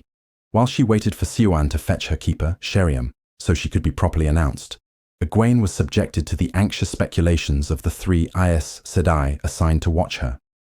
Anaya, a patient blue sister, voiced her fear that Moria, a woman hardened by the losses since the tower's split, would press for an immediate and bloody assault on Tar Valon. Anaya suggested that Moria viewed a wounded but unified tower as superior to a divided one, and that she would not hesitate to see sisters kill sisters to achieve that unity, a sentiment that Anaya herself seemed to quietly endorse, which deeply unsettled Egwene. In contrast, the fiery and mercurial Myrelle paced the tent, arguing that Moria was not the true concern. She believed the real danger came from Malind, a green sitter who, driven by fear of the last battle, might advocate for abandoning the siege of Tar Valon entirely and fleeing to preserve a remnant of the tower for Tarman Gaidon. Morvrin, a pragmatic Brown, dismissed both theories with curt skepticism, insisting they lacked sufficient information and that suppositions were not evidence. Her head pounding, Egwene finally slammed her folder of reports shut, unable to tolerate their incessant voices or focus on the shimmering text any longer. Deciding she had waited long enough, she strode out into the cold, her watchers trailing behind her. The journey to the large pavilion that served as the hall was a short but uncomfortable one, through muddy streets filled with novices who scrambled to curtsy as she passed. Upon arrival, Egwene saw a number of other sisters waiting, including a visibly anxious Bionin, whose negotiations with the tower were, as she knew, a sham. Most notable was the cluster of 6 sisters who had investigated the mysterious beacon of power. Their leader, Akarin, practiced her speech silently, but her companions radiated fear and anxiety, a distressing sign of what they had witnessed. The strongest sisters should have volunteered for such a task, but their absence spoke volumes about the fear gripping the camp. Several sitters passed by, offering cool courtesies but revealing nothing, their placement within the hall already hinting at a coordinated plan. Finally, a breathless and mud-splashed Sheriam arrived, offering profuse apologies that grated on Egwene, who felt her keeper was displaying weakness. After being ritually announced, Egwene entered the pavilion, which was arranged to mimic the true hall of the tower, with benches for the 6 represented ages set upon coloured platforms. She immediately noticed the seating was strange. Malind of the Green Arja had chosen a position near the entrance, a break from the usual custom of seeking proximity to the Emirlin's seat. Her entrance caused little stir, and she took her own hard bench, observing as Lelaine and Ramanda, the leaders of the two main factions, watched each other from their respective Arja benches. Ramanda, the eldest sitter, attempted to begin the session informally, a clear political maneuver to control the proceedings. However, Lelaine gracefully countered, insisting on a formal session by revealing a bombshell, that talks with Aleda had been licensed. This news shocked many in the pavilion, including some sitters, and Egwene noted with confusion that even those who had supposedly advocated for negotiation appeared dismayed. Before the ensuing murmurs could escalate, Moria forcefully interrupted, invoking Tower law that the question for which the hall was called must be addressed first. She demanded that a Karin be brought forward to deliver her report. After a formal charge from Aladrin, the youngest sitter, a Karin began. She described a colossal, semi-spherical hole in the ground where the cursed city of Shadar Logoth once stood, a cavity approximately 3 miles across and 1.5 miles deep. The bottom was already filling with water and ice. The next part of the report came from Nisain, who specialized in reading residues of the One Power. She explained that the residues were immense, composed of an alien and incomprehensible weave of Saidar, the female half of the power. More terrifyingly, this was dwarfed by an astronomical amount of Sidon, the male half, making the resonance of the two so strong it should have been palpable. This confirmed the involvement of the Forsaken and a weapon of unimaginable scale. A stunned silence fell. Ramanda, ever unflappable, questioned what had truly changed for them, prompting Moria to argue that their current defensive plans, forming linked circles of 13 Aes Sedai, were now utterly inadequate. She called upon Malind, who confirmed that against such power, their strongest circles would be like mice facing a cat. Revealing their coordinated effort, Moria then yielded to Escaralde of the Brown Arja. The small woman explained that ancient texts from the Age of Legends described a method for creating circles larger than 13. After a moment of hesitation, she delivered the shocking core of their proposal. The method involved including men who can channel. The revelation detonated chaos in the hall. Cries of madness and dark friend erupted from the sitters. The decorum of the hall vanished as insults were screamed across the benches, and Magla of the Yellow Arja even stalked toward Moria as if to strike her. Egwene was forced to intervene, embracing the source and using a forbidden weave of air and fire to magnify her voice to a thunderous boom, shocking the chamber back into silence. With order restored, Moria formally proposed that they enter into an agreement with the Black Tower, arguing it would solve two critical problems. It would provide a way to control the dangerously growing number of Ashaman, and grant them the power to expand their circles to counter the Forsaken's new weapon. A passionate debate followed. Those in opposition, led by Magla and Takima, invoked 3,000 years of fear and horror, framing the Ashaman as madmen tainted by the shadow, a threat as great as the breaking of the world itself. An alliance, they argued, would make them anathema. When Egwene called for those in support, a tense silence was broken when Janya of the Brown Arja stood, followed by a rush of others, primarily the younger sitters. The critical moment came when Ramanda, after a long, assessing look at Lelaine, also rose to her feet. In a stunning political shift, Lelaine followed suit. With 12 sitters standing, the lesser consensus was achieved. Sheriam's call for the greater consensus failed when Takima vehemently refused to stand. In a final protocol-shattering move, Egwene asked if any sitter would resign her chair over the decision. When none did, she declared that they would move forward with the plan to approach the Black Tower, albeit with extreme care. Chapter 20. In the Night. The chapter opens with Egwene enduring a painfully long session in the hall of the tower, her body numb from the hard bench despite the cloak she uses as a cushion. She finds herself wishing for her ears to be as numb as her bottom.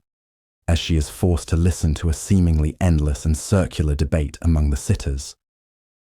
Sheriam, her keeper, stands nearby, shifting her weight in clear exhaustion.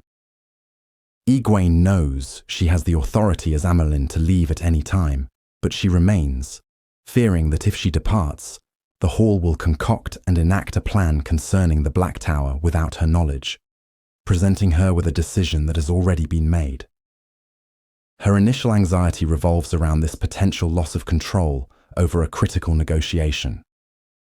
The primary obstructionists are the 5 sitters who had originally opposed the plan: Magla, Saroya, Takima, Faisal, and Vareline. While they outwardly accept the Hall's decision to send an embassy, they now engage in a campaign of strategic filibustering.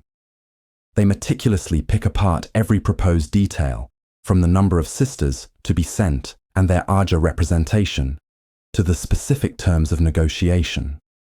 They argue with a persuasive fervour that any suggestion not their own is a direct path to ruin. Egwene observes that there is no overt collusion among these 5. They seem to mistrust each other as much as they do the other sitters, each believing only she can properly articulate the necessary counter-arguments.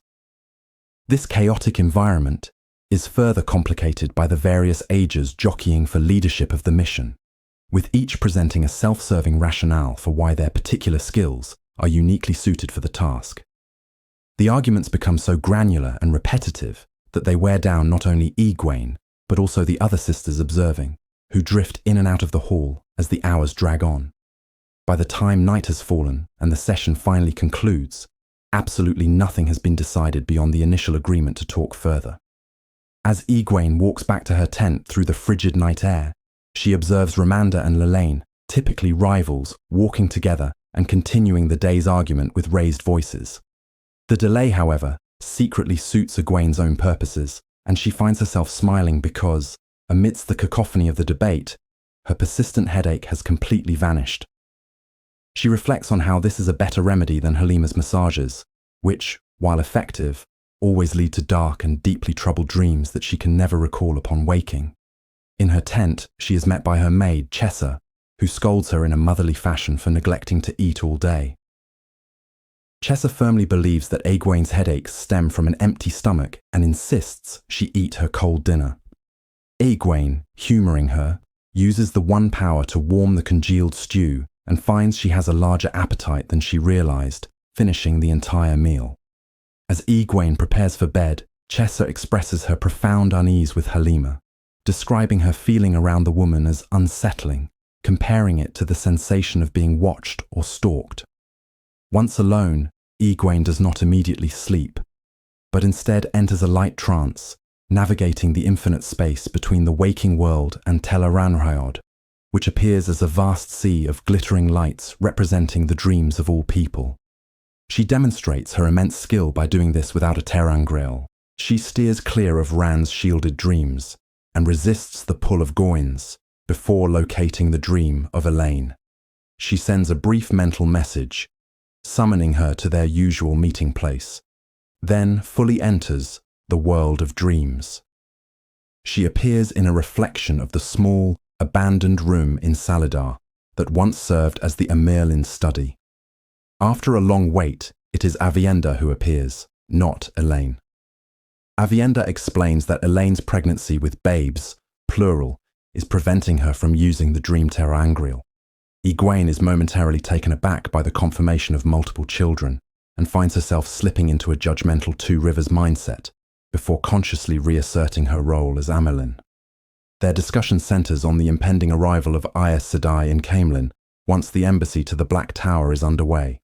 Egwene warns that sisters will soon feel safe enough to travel there, and they must devise a plan to keep Elaine's various secrets, the kinswomen, the captive Shonchan, and the sea folk bargain, hidden from prying eyes. Avienda, whose clothing shifts between Isle garb and noble silks in reflection of her thoughts, grows agitated at this prospect. She also questions the very premise of the mission to the Black Tower and offers a stark warning about the danger posed by Mazrim time. Before they part, Avienda expresses concern for Egwene's well-being, noting her exhaustion. Returning to her sleeping body, Egwene allows herself to drift into true dreams while maintaining a sliver of awareness to observe them. She experiences several visions of profound significance. First, she sees Matt Cawthon on a village green, casually bowling. The bowling pins, however, are revealed to be living men who fall dead when struck, only to be replaced by a fresh set. She understands this dream as a dire prophecy of Matt leading men into a devastating and bloody conflict. Next, she dreams she is clinging precariously to a cliff face after the path has crumbled. As her strength fails, a Shonchan woman with a sword appears and offers to help her. Egwene recoils in horror and violently pushes the dream away, her waking body thrashing in response to the memory of her enslavement. This is immediately followed by a third vision. She stands atop a smooth white spire representing the White Tower. A pure white flame in a glass lamp, symbolizing the tower's strength, is struck by two black ravens. The lamp teeters on the edge of its plinth, flinging off flaming droplets of oil as it wobbles, threatening to fall. In a moment of chilling clarity, Egwene understands its meaning. The Shonchan are going to attack the White Tower. She awakens with a jolt, her mind reeling from the revelation. Shortly after, Halima returns to the tent late, her voice sounding unusually excited. The chapter concludes in the cold pre-dawn light as Nisao arrives with grim news. After warding the tent against eavesdroppers, she reports that Anaya and her warder have been found dead. While the official cause will be attributed to poison, Nisao secretly tested for resonance and discovered they were murdered with Sidin, suffocated by flows of air. A male channeler is hiding within their camp. Egwene, already weary, tasks Nisao with a secret investigation and braces herself for another exceedingly long and difficult day. Chapter 21. A Mark. Alviarin materializes through a gateway into a secret, dust-choked storeroom deep beneath the White Tower's library, an arrival that immediately triggers a series of uncontrollable sneezes. This clandestine return from the seafolk island of Tremalking is a necessary precaution dictated by Mesaana, one of the Chosen, who insists upon absolute secrecy and the avoidance of even the smallest hint of suspicion. Alviarin resents this overcautious approach, feeling that as the head of the Supreme Council of the Black Aja, she should not be treated like a mere errand girl. Her irritation deepens as she magically cleanses the mud from her clothing, reflecting on how Mesaana dangles the promise of immense power and knowledge from the Age of Legends, but shares only what she deems necessary, while simultaneously forcing Alviarin to deal with lesser servants of the Great Lord as equals. As she moves through the deserted basement corridors, Alviarin uses the power to smooth the dust behind her, meticulously erasing any trace of her passage. Her mind churns with frustration over her subservient role. While she understands that groveling and obedience are essential for survival and the ultimate prize of immortality, her ambition chafes against the constraints imposed by Mesaana. She has been away from the tower for nearly a month and worries that in her absence, Elida, the Amirlin seat whom she controls through blackmail and intimidation, might have regained some measure of confidence. Alviarin tries to reassure herself that Elida is too thoroughly cowed to act out of line, but a persistent anxiety urges her onward. Upon reaching the upper levels of the library, she notices an unnerving silence and a distinct lack of people, even for a tower diminished by schism. The grand corridors feel unnaturally loud and empty. Her unease is amplified by a startling encounter with Zamaila, a brown sister and one of the librarians. Zamaila's cryptic comment that it is a sad time for the tower, and for Alviarin in particular, sends a prickle of alarm down Alviarin's spine, but she presses on, her concern growing when she notices the main library entrance is unguarded. Her journey through the main tower corridors is equally desolate, reinforcing her sense that something is profoundly wrong. She briefly considers the slow and inefficient methods of communication within the Black Aja, wishing for the advanced tools Mesaana has only hinted at. Climbing the many levels to the Amirlin's apartments near the tower's peak, Alviarin's impatience grows, and she resolves to force Elida to move back to the more accessible traditional study. Upon arriving, her worst fears are realized in a way she never anticipated. The waiting room is empty, but inside the Merlin's private study, she finds Elida not alone and broken, but presiding confidently over a delegation of more than half the sitters in the hall. Before Alviarin can assert her authority, Elida shocks her into silence. In a display of utter dominance, Elida publicly humiliates her, ordering her to stand in a corner like a disobedient novice. Stunned and terrified by this inexplicable reversal of power, Alviarin complies, her mind racing to understand what could have happened to give Elida such nerve. From her corner, Alviarin listens as the sitters argue for opening negotiations with the rebel Aes Sedai. The revelations are staggering. The rebels have rediscovered the weave for travelling and have transported an army to the very doorstep of Tar Valon. Alviarin's carefully constructed plans begin to crumble as she realizes the entire political landscape has shifted. After a tense discussion, Elida dismisses the sitters, granting them permission to talk, but reaffirming her own hardline edicts will stand. Once they are alone, Elida confronts a babbling Alviarin. With a cold smile, she explains that Alviarin's threats are now hollow. Blame for the recent disasters has been successfully shifted onto other sisters. She then slaps Alviarin, shields her from the source, and strips the keeper's stole from her neck, informing her that the hall has officially removed her from office in her absence. Elida promises Alviarin will suffer 10 penances for everyone she herself endured, and speaks chillingly of seeing her on the headsman's block for treason, revealing she is actively seeking proof of Alviarin's allegiance to the Shadow. Fleeing in a state of pure terror, Alviarin runs back to her apartments. The word treason echoes in her mind, a charge never officially levelled against a sister in the tower's history. Desperate, she retrieves her most precious possession, a small, red, rod-shaped terangrial from the Age of Legends. Following Mesaana's instructions for a dire emergency, she activates it to summon her mistress. Mesaana appears as an illusion of shifting light and shadow, initially annoyed and dismissive of what she assumes is a petty complaint about losing the keeper's stole. But as Alviarin tries to explain the gravity of the situation, the room is plunged into a deeper darkness. An impossibly tall Myrddraal appears, and Alviarin feels the one power vanish entirely, leaving her helpless. This is no ordinary Myrddraal. Its presence radiates an overwhelming terror.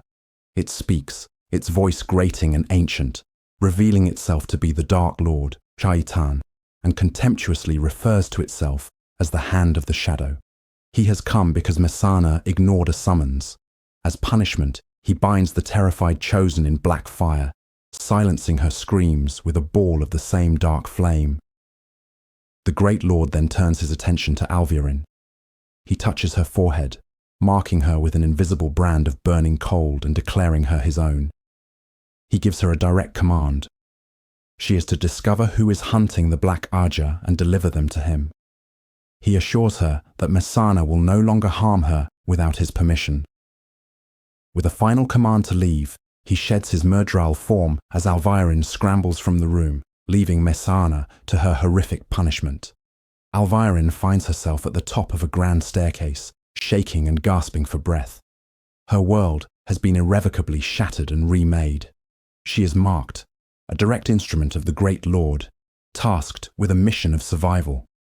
Her thoughts, amidst the terror, begin to turn to how she will obey.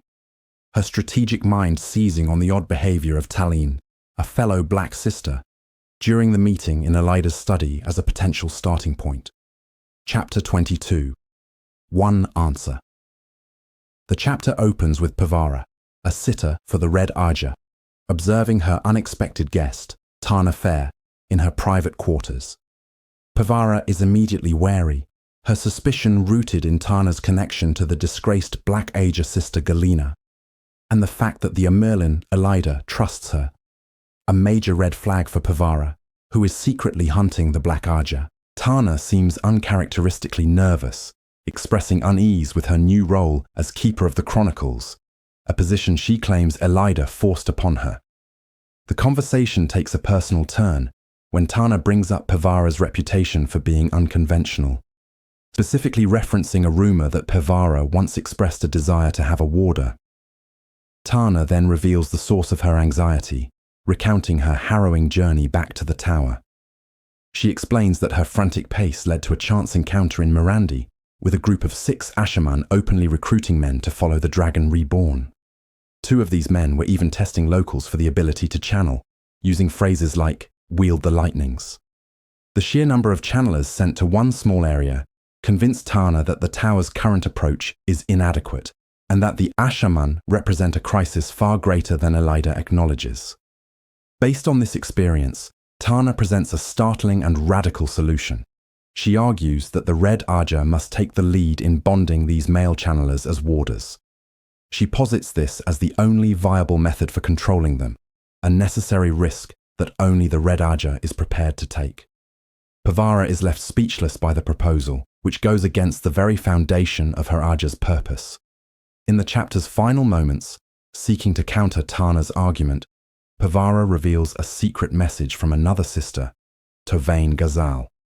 Tana reads it and coldly insists it only strengthens her case. But Pevara is left with the somber belief that its contents change not just their situation, but the entire world. Chapter 23. Ornaments. The chapter opens with Cadsuan Maladrin gazing out a misty window from within Lord Algarin's manor house in Ter, a location she deems suitable for her purposes due to its bleak obscurity. She observes the dreary landscape, reflecting on the loyalty of Algarin, who feels indebted to her despite circumstances that most would view differently. Her thoughts are punctuated by an acute awareness of the golden ornaments in her hair, which are powerful Terran Grail. Her contemplation is interrupted by the arrival of Verin Mathwin, who reports on the volatile situation in the city of Ter. Verin, masking her shrewdness behind the facade of a vague brown Aes Sedai, details the political turmoil involving High Lord Darlin, the influx of armsmen, and the aggressive presence of the sea folk. She confirms the death of the previous mistress of the ships and notes that Hareen, as predicted by Min, is facing punishment for her bargain with Rand before she can assume the title. Cadsuan listens patiently, analysing both what Verin says and what she omits, aware that the other sister's unworldly cloak is a deliberate deception. Their conversation is cut short by Min Farshaw, who bursts in to summon Cadsuan to Rand al-Thor. Min is defensive and stubborn, her demeanour reflecting a significant change since the events at Shadar Logoth. After a tense exchange, Cadsuan dismisses her with a quiet but firm command. Once Min is gone, Verin astutely observes that Min is deeply in love with Rand and that her recent fear for his life has made her fiercely protective. Cadsuan internally acknowledges the truth in this, knowing Min is bonded to Rand, a secret she gleaned from the young woman's carelessness. Before departing to see Rand, Cadsuane deliberately avoids answering Verin's questions about other sisters, leaving her with a puzzle to ponder as a means of keeping her off balance. On her way, she observes Verin being drawn into a conversation about snakes with Nasuna, another Brown. Cadsuan finds their amicable discussion troubling, as the two women were on opposite sides of the White Tower schism. She speculates whether their new oath of fealty to Rand, or the powerful, reality-warping influence of his Tavaran nature, is responsible for bridging this divide. Walking along a colonnade, Cadsuane pauses to watch several warders training in a courtyard below. The scene is dominated by the skilled swordsman Lan Mandragoran sparring with Jahar, a young Ashaman bonded to the Green Sister Maurice. Maurice joins Cadsuane, and they discuss the unfolding dynamics. Maurice expresses deep concern over Jahar, noting that his strength in the One Power is unexpectedly growing, and that he is filled with a constant, furious frustration. She reveals her uncertainty by asking Cadsuane for advice regarding an enamelled pin, the mark of an Ashaman, that Rand gave Jahar, which she had confiscated. This request for guidance on handling a warder is highly unusual for Maurice and signifies the profound and unsettling shifts in the traditional relationship between Aes Sedai and warder now that the warders can also channel. Kadswani also observes Nynaeve Almiara watching Lan with intense anxiety, her attire laden with powerful terangreal, prompting Kadswani to question Nynaeve's ultimate loyalties. Finally arriving at Rand's quarters, Kadswani is blocked by Elsa Penfell, a green sister whose oath of fealty has manifested as a jealous and proprietary guardianship.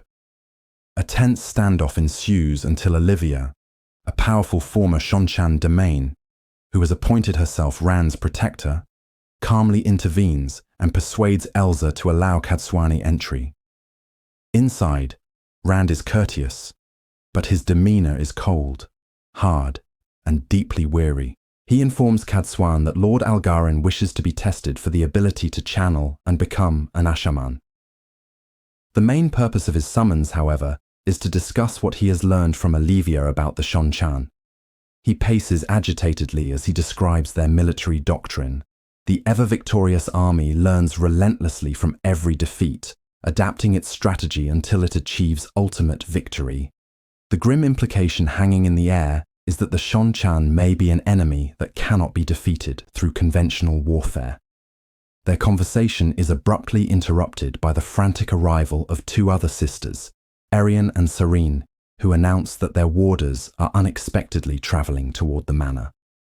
The chapter concludes with Rand's quiet acknowledgement that events are accelerating beyond his control, leaving Kadswan to ponder the thorny new problem of how to advise him against an enemy that may be strategically unbeatable.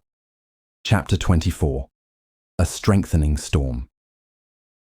A severe thunderstorm descends upon the manor house, plunging Rand al'Thor's bedchamber into a premature twilight that reflects his own internal turmoil.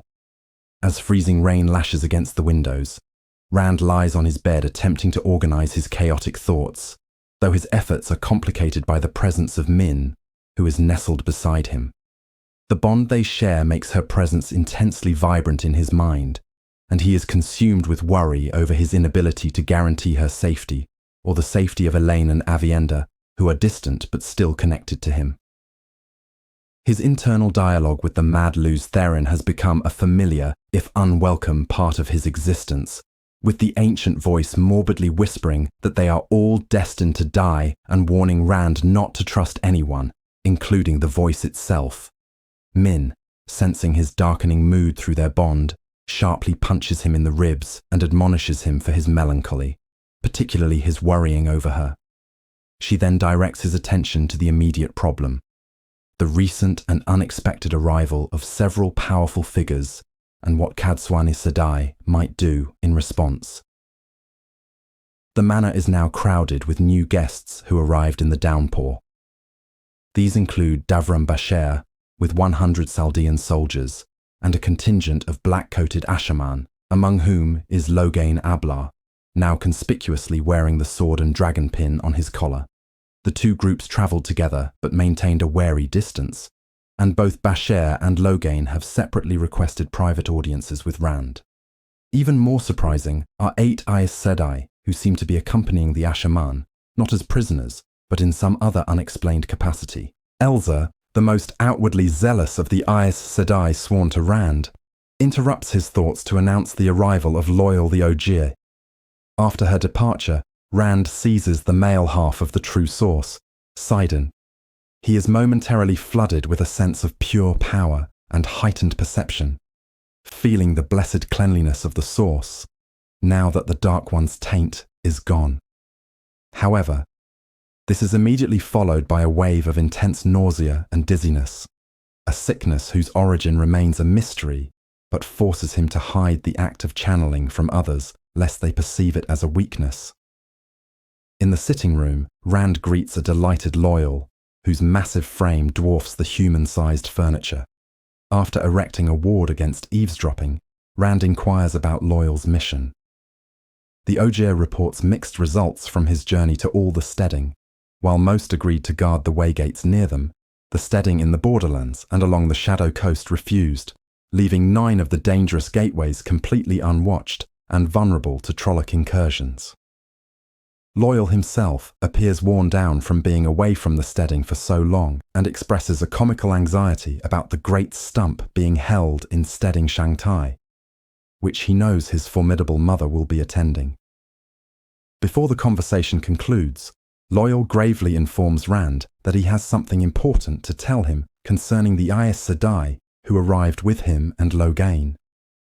Meanwhile, in another part of the manor, Cadsuane Sedai learns the exact nature of this disturbing news from Samitsu, another Aes Sedai. Samitsu confirms that several of the captured sisters from the White Tower, specifically Tavain and Gabrelle, have been bonded as warders by the Ashaman, with Logain being their apparent bondholder. This unprecedented reversal of the traditional bond infuriates Cadsuane.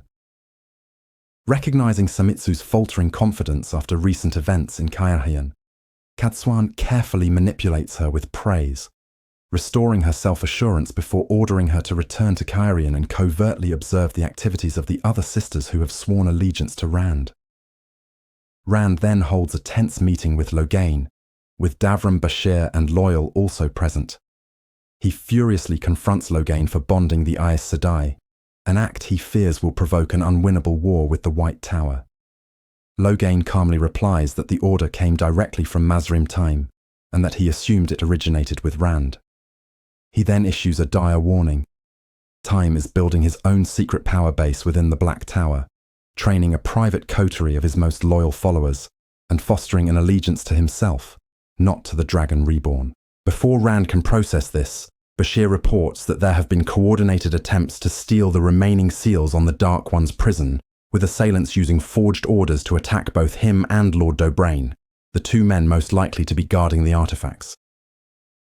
Faced with the twin threats of the Shadow's machinations and a looming schism among the Ashaman, Rand recalls Bashir's own strategic advice to strike at a third target when an enemy presents two. In a decision that stuns all three of his companions into silence, Rand declares that he is sending them as emissaries to negotiate a truce with the Shonchan. The chapter concludes with a sinister revelation from the perspective of Elsa. In a private conversation with her warder Firil, her true allegiance is exposed. She is a member of the Black Arja, and her fervent desire to protect the Dragon Reborn stems not from loyalty to the light, but from a belief that he must survive to reach Tarmon Ghaedon, where her master, the Great Lord of the Dark, will ultimately defeat him.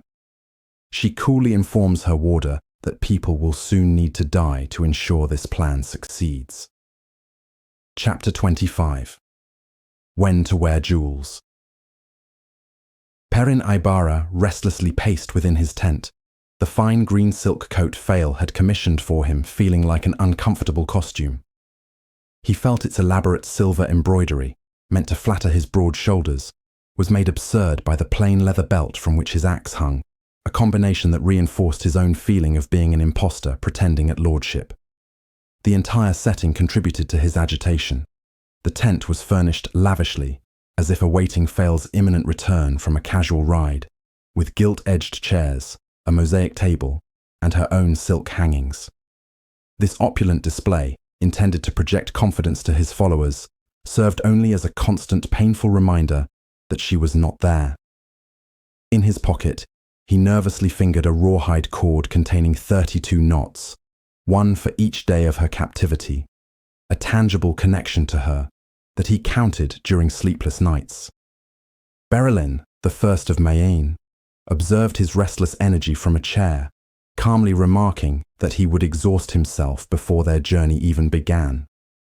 Perrin noted with some relief that her scent had changed from that of a predator to one of patience and sympathy, making her a tolerable confidant for his grief. His troubled thoughts were interrupted by the arrival of Arganda, the Ghealdan in general, whose face was a stony mask of fatigue and worry, and Arganda delivered a heavy purse containing his queen's contribution for their mission, adding it to the others on the table. With the necessary funds secured, Perrin quickly departed the tent and entered the grey morning of the camp.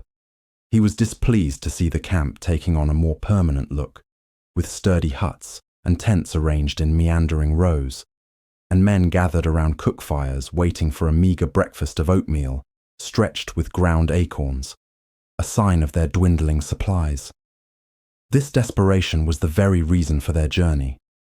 As Perrin, Berylane, and Arganda prepared to ride, their respective forces assembled. The Maena winged guards in their red-streamered lances, the Gialdan in lancers in shining armor, and the Aes Sedai with their warders.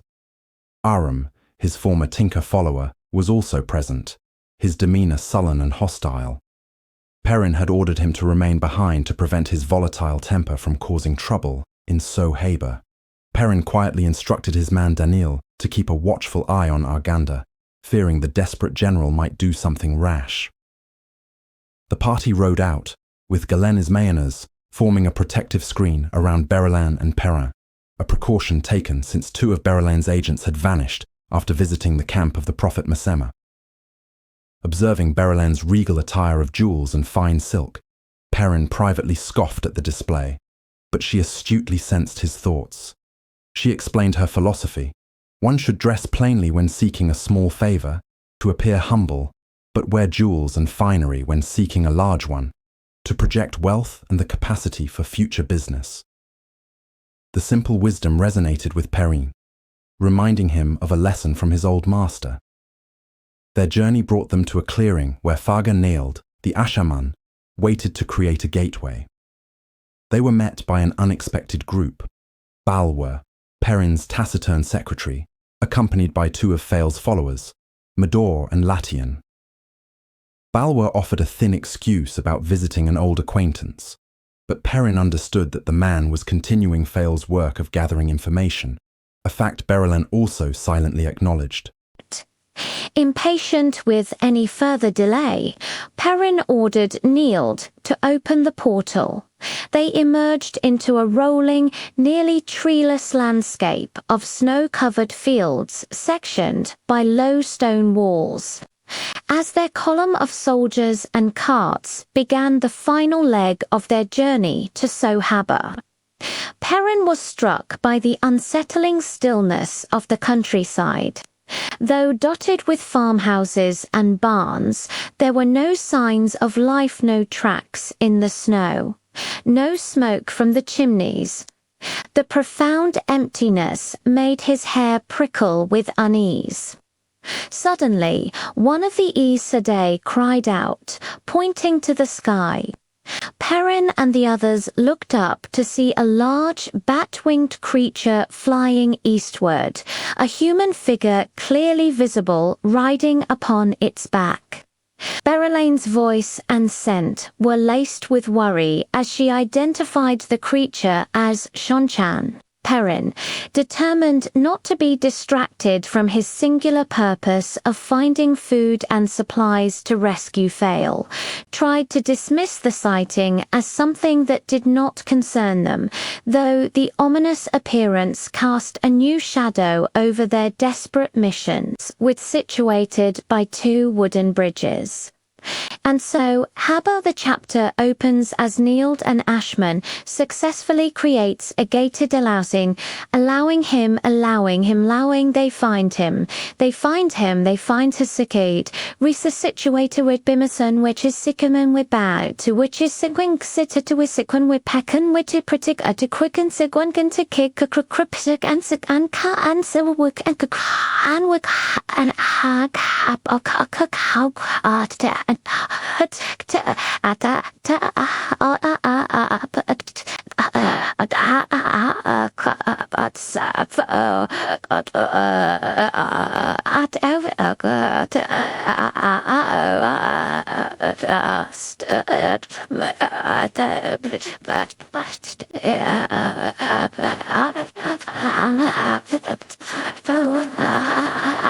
Perrin, despite not being a military man, immediately assesses the town's formidable defenses.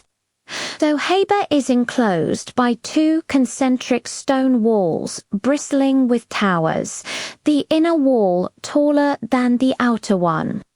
This powerful fortification makes it clear why Masema's chaotic army of zealots would have avoided it, as conquering such a place would require a proper siege.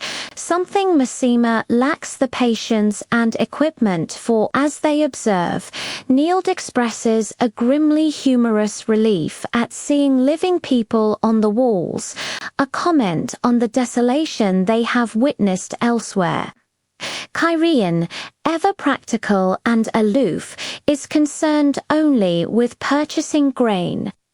He has a brief, tense exchange with Berelaine, showing a lack of respect that she silently notes. Perrin feels a profound and growing unease, a feeling he attributes partly to his wolf nature's dislike of walls, but he suspects it is something more sinister. Following a plan devised by Berelaine and the Aes Sedai Anura, the group makes a formal and non-threatening approach to the town. Their forces are arranged for presentation. The lancers are displayed along the ridge as a show of strength, while the two rivers men remain with the supply carts. The procession towards the bridge is led by Galene, followed by Perrin and Berelaine, who are flanked by the three Aes Sedai, Seonid, Masuri and Anura, with their hoods down to be easily identified. At the gate, Galene formally announces their identities and peaceful intentions, listing the full, elaborate titles of Berelaine, Perrin, and each of the Aes Sedai. The response from the dirty, nervous men on the battlements is unsettlingly strange. After a long silence, one guard shouts down, "How do we know you're alive?" The absurd question unnerves Perrin further. Seonid's sharp, threatening reply quickly convinces the guards to open the gates. Upon entering Sohaber, the group is assaulted by a gagging stench of decay and filth. The town's condition is deplorable. The streets are grimy, and the populace scurries about with their heads down, avoiding eye contact. The people are unwashed and their clothes are soiled, creating an atmosphere of profound neglect and fear. An emaciated man touches Perrin's leg to verify he is real, recoiling in fear at both Perrin's golden eyes and his warhorse's reaction. He nervously directs them to an inn called the Golden Barge to find the grain merchants before fleeing.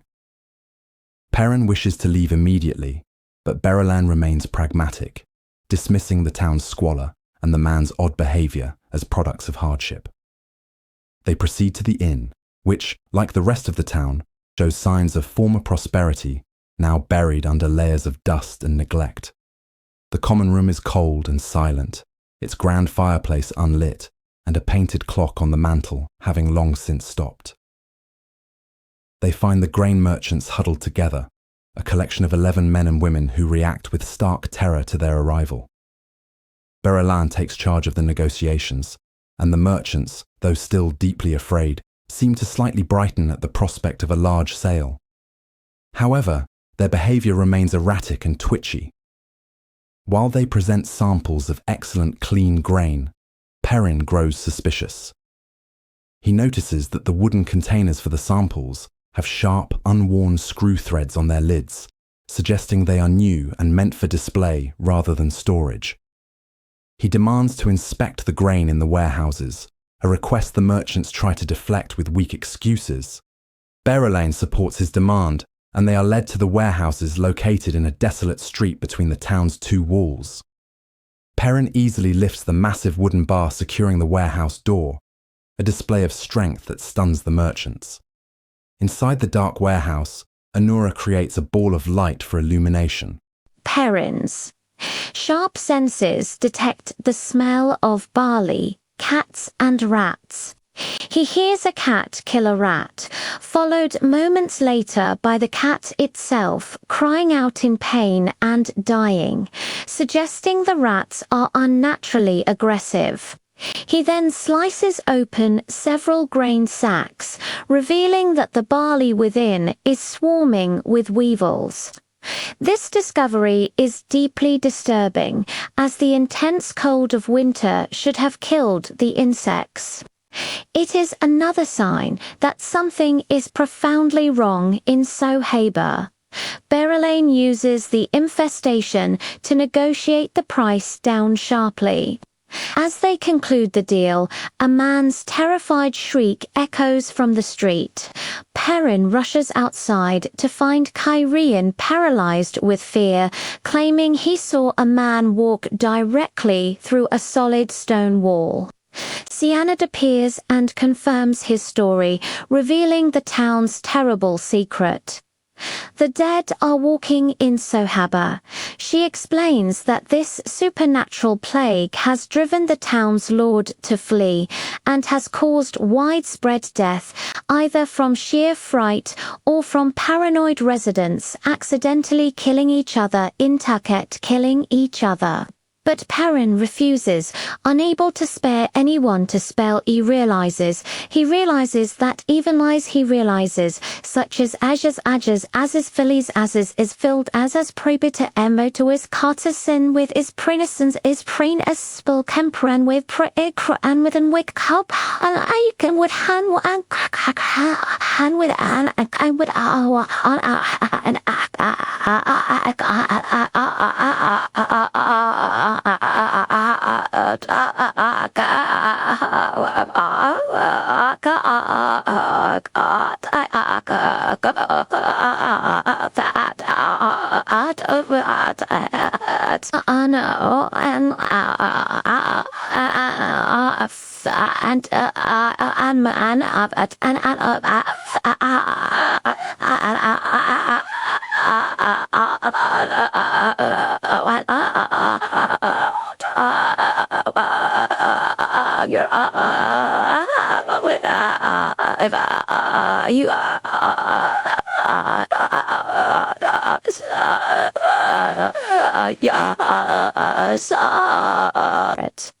An atmosphere of deep unease permeates the scene as Perrin's men and women from Kerheen are forced to interact with the town's strange, grimy inhabitants.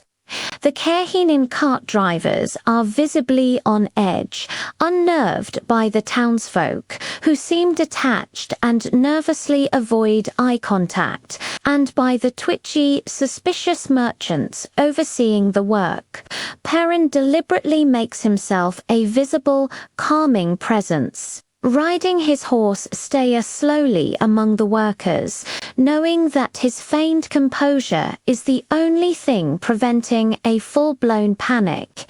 He internally recognizes the danger of letting his own people understand the true, horrifying nature of what might be afflicting Sohaba, fearing a mass desertion. The winnowing itself is a slow, laborious task, with every sack being emptied, tossed in wicker baskets to let the wind carry away weevils, and then refilled into bags beaten clean by children, a process that highlights the immense waste and the desperation of their situation. While observing the painfully slow progress, Perrin is approached by Berelaine, who, away from the town's stench, radiates a scent of sharp anger and urgency. She offers him a pragmatic, almost cold piece of advice, stating that he cannot save everyone, and that the fate of Sohaba is the responsibility of its lord, not his. Her anger is directed not at Perrin, but at the failed leadership that abandoned the town. Anura, the Aes Sedai accompanying Berelaine, offers a more philosophical and detached perspective, reminding Perrin that even a Ta'veren is but a thread in the pattern, and does not choose how it is woven, a sentiment Perrin wearily pushes back against. This sentiment is not shared by all the Aes Sedai, as Seonid later confronts him, furious at his decision to leave Sohabor. Perrin, growing more accustomed to defying Aes Sedai, flatly refuses her request to stay, even threatening to have the Wise Ones forcibly retrieve her. He then receives a clandestine message from his spy master, Balwa, via the scout Latian, confirming that a contact will be returning soon. But Perrin, driven by an agonizing impatience to find Fail, declares he will leave within the hour. True to his word, he departs with only a handful of loaded carts, using a gateway created by Nield to return to his main camp. Upon his arrival, Perrin immediately senses a powerful, palpable tension among the Two Rivers men, a silence that speaks of something significant having occurred. His lieutenant, Danil, confirms this, reporting that Ale maidens have captured 5 Shido warriors, who are now being interrogated by the Gyeldanin under Lord Arganda's command, with the prophet Masema also present. When Perrin reaches the Gyeldanin section of the camp, he walks into a horrific scene. A naked Shido man is staked to the frozen ground while one of Masema's cruel followers, a man named Hari, places hot coals on his belly. The air is thick with the smell of roasting flesh and the prisoner's muffled screams. Arganda, his hand shaking with rage on his sword, justifies the torture out of desperation to find his queen, while Masema scornfully declares that one must be willing to hurt a stone to make an Isle talk. Aram, his former pacifism, completely eroded, echoes this sentiment, telling Perrin that this is what must be done. In a moment of cold, brutal decision, Perrin steps forward. After the prisoner defiantly sings a song mocking him, Perrin takes his axe and, in a single devastating blow, severs the man's left hand at the wrist. He then shocks everyone by commanding the Aes Sedai to heal the wound, not to restore the hand, but to seal the stump. His voice like ice, he delivers a chilling ultimatum to the prisoners. They will be questioned separately, and for every refusal to answer or discrepancy in their stories, each of them will lose a limb. He promises not to kill them, but to leave them as limbless beggars, a fate designed to break their formidable Aiel endurance. Utterly hollowed out by his own actions, Perrin walks away from the stunned crowd and into the deep woods, where he hurls his axe into an oak tree. There, he is met by Elias Mechera, who had been watching from the shadows. Perrin confesses his deepest fear, not the violence itself, but the fact that in the heat of battle, he feels intensely, terrifyingly alive, and he is afraid he might come to like the feeling that his brutal act gave him. Elias offers a measure of comfort, explaining this as a natural heightening of the senses in the face of mortal danger, not a descent into bloodlust. Their conversation is interrupted by Aram and Nailed, who report that the Shido prisoners all told the same story. They have not seen Fele. Aram grimly suggests they must now be killed, but Perrin, weary and full of self-loathing, rejects further haste and violence. He walks away, leaving his axe embedded in the tree as a symbol of the part of himself he wishes to abandon. The chapter concludes 3 days later, when Balwa brings a bearded, dishevelled man into Perrin's tent. The man is Talonvor, Morgus's former guard captain, who reveals he has found a potential and terrifying new ally in their hunt for the Shido, an army of 15,000 Shonchan. Chapter 28. A Cluster of Rosebuds. The journey north from Ebu Dar with Valan Luca's travelling show proved to be every bit as dreadful as Matt Cawthon had anticipated. Their progress was immediately hampered by a miserable, persistent winter rain that fell in cold downpours or icy drizzles, making travel slow and uncomfortable. Despite the showfolk's initial eagerness to escape the dangers of the city and the wrath of a scorned Shonchan noble, their pace quickly slackened. Valan Luca, the ostentatious and money-conscious proprietor, prioritized the health of his expensive horses over speed, much to Matt's intense frustration. He argued that the distance to Lugard was long and that there was no one actively pursuing them, a certainty Matt did not entirely share. Matt felt that for the price he had paid, Luca should be pushing his caravan much harder, but the showman was constitutionally incapable of passing any town or village without stopping to perform, hoping to extract every possible coin from the local populace. This meant that their travel was a slow crawl, covering a mere 2 or 3 leagues on a good day. Compounding Matt's anxieties about their slow pace was the constant and unnerving presence of the Shonchan. They frequently encountered columns of Shonchan soldiers, with their insect-like helmets and striped armor, and even saw a contingent mounted on the terrifying cat-like Torm, whose appearance sent the show's own animals into a frenzy. On 2 separate occasions, Shonchan officers stopped the caravan to inspect the warrant for Luca's horses, moments that filled Matt with a paralyzing fear. He knew that any thorough inspection would reveal discrepancies and likely lead to a search that would uncover Tuon, the Aes Sedai, and the Suldam he was hiding. He lived in constant dread of one inquisitive officer or one perceptive Suldam discovering the powerful channelers concealed among the performers.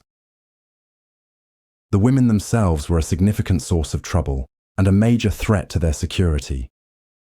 Matt discovered the three Aes Sedai, Edicina, Jolene, and Teslin, sneaking out to a nearby village, directly defying his orders to remain hidden. His anger was compounded when he saw they were being tailed by the three Shonchan Suldam, Bethamin, Seta, and Rena. When he confronted them all in their wagon, the tension was palpable. Edicina defiantly asserted her independence, stating that while she was grateful for her rescue, she would not be ordered about like a servant. The Suldam, meanwhile, adopted a disturbingly proprietary tone. Bethamin spoke of the Aes Sedai as if they were misbehaving children, while Rena chillingly suggested using the Adam to keep them controlled. The women did bring back intelligence about Shonchan armies massing to attack Ilion, but their refusal to stay concealed created an enormous risk. The Aes Sedai continued to carry themselves with an undisguised arrogance that belied their supposed status as servants, and the Suldam trailed them like wardens, making both groups conspicuous and creating a constant, simmering tension. Feeling he could not rely on the Aes Sedai or Suldam, Matt depended on his own small circle for trustworthy information. Tom Merrilin and Juilin Sandar were adept at gathering rumours in the towns they passed, confirming the reports of a massive Shonchan advance on Ilion. However, this presented its own problems, as Juilin insisted on bringing his companion Thera, the former Panarch of Tarabon, with him. Thera's psychological conditioning was so severe that she reflexively knelt at the sound of a Shonchan accent, making her a catastrophic liability. Matt assigned the old adventurer Noel to shadow them as a precaution, deeply worried she could expose their entire operation with a single frightened response. The central drama of the journey, however, revolved around Matt's complex and dangerous relationship with his high-born captive Tuon. His initial attempts to engage with her were clumsy and disastrous. Believing he needed a buffer, he brought the former Shonchan captain Egeanin with him on his first visit. The encounter went horribly wrong when Matt, trying to be generous, presented Tuon with an expensive gold and amber necklace. Tuon, with cold disdain, rejected the gift and passed it to her lady's maid, Seleucia, who in turn contemptuously forced it upon Egeanin, humiliating her with a new name, Leilwyn Shipless, fit for a dancer. Egeanin, utterly broken by the display of rigid Shonchan hierarchy, later threw the necklace away in a fit of despair. The incident taught Matt that he was dealing with a culture and a power dynamic he did not understand. Recognizing his failure, Matt shifted his approach, applying strategy and tactics as if he were in a battle. He began visiting Tuon alone each night, engaging her in the game of stones. This allowed him to interact with her in a structured, less volatile environment. He also began a subtle campaign of gift-giving, but instead of presenting them to Tuon, he gave a series of small handmade flowers to her formidable maid, Seleucia, thereby disarming her guard and putting his opponent off balance. The culmination of this strategy was a small cluster of silk rosebuds, which he placed beside the stones board for Tuon to see, but did not formally offer. This calculated move succeeded. Tuon acknowledged his skill at the game and granted him a significant concession, requesting that he accompany her on walks outside the wagon after dark. These nightly strolls became a new phase in their strange courtship, though Tuon remained guarded, deflecting his questions while skillfully probing his own history as a gambler. The precarious situation was shattered when Egeanin revealed a critical piece of Shonchan culture to Matt. She explained that their marriage laws could be fulfilled if a man declared a woman his wife 3 times, and she did the same for him within a year and a day, even if done separately before witnesses. Matt was horrified, realizing that his drunken proclamations in Ebu Dar had been the first half of a binding ritual. He now understood that he had unwittingly placed a hook in his own mouth, and Tuon was merely waiting for the right moment to set it. This fear reached its zenith when the caravan arrived at the Eldar River crossing, a location teeming with hundreds of Shonchan soldiers. To Matt's absolute terror, Tuon chose to ride on the driver's seat of her wagon in plain view. As they passed through the town full of soldiers, Matt was paralyzed with the certainty that she would cry out and reveal herself, bringing their entire enterprise crashing down. The dice tumbled madly in his head, a sign of immense stress and imminent doom. But Tuon remained silent, her composure absolute. In that moment, Matt understood that she was not a simple prisoner seeking escape. She was playing a much longer and more intricate game, and she was in complete control. She was biding her time. Some days later, she made a significant request of him, and after much agonizing, he agreed. When he gave his consent, she smiled at him, and for the first time, the chaotic rattling of the dice in his head ceased entirely, leaving a silence that felt not like relief, but like the finality of a trap snapping shut. Chapter 29. Something flickers. The chapter commences with Matrim Cawthon preparing to leave his wagon, an act that his companion, the ship captain Bael Doman, vociferously declares to be absolute madness. Doman, a broad and powerful man, physically obstructs the doorway, his posture belligerent as he expresses his deep misgivings about Matt's plan. Matt, however, remains resolute, finishing his preparations by tying a black silk scarf around his neck to conceal his hanging scar. He reflects internally on his situation, acknowledging the risks but feeling compelled by a promise he made. He places his trust in his supernatural luck, even as the unsettling sensation of dice tumbling within his skull persists, a sure sign that a moment of great significance is approaching. His confidence is a facade. He is aware that his nature as a Tavaran could easily lead him into a direct confrontation with the Shonchan forces he is trying to evade.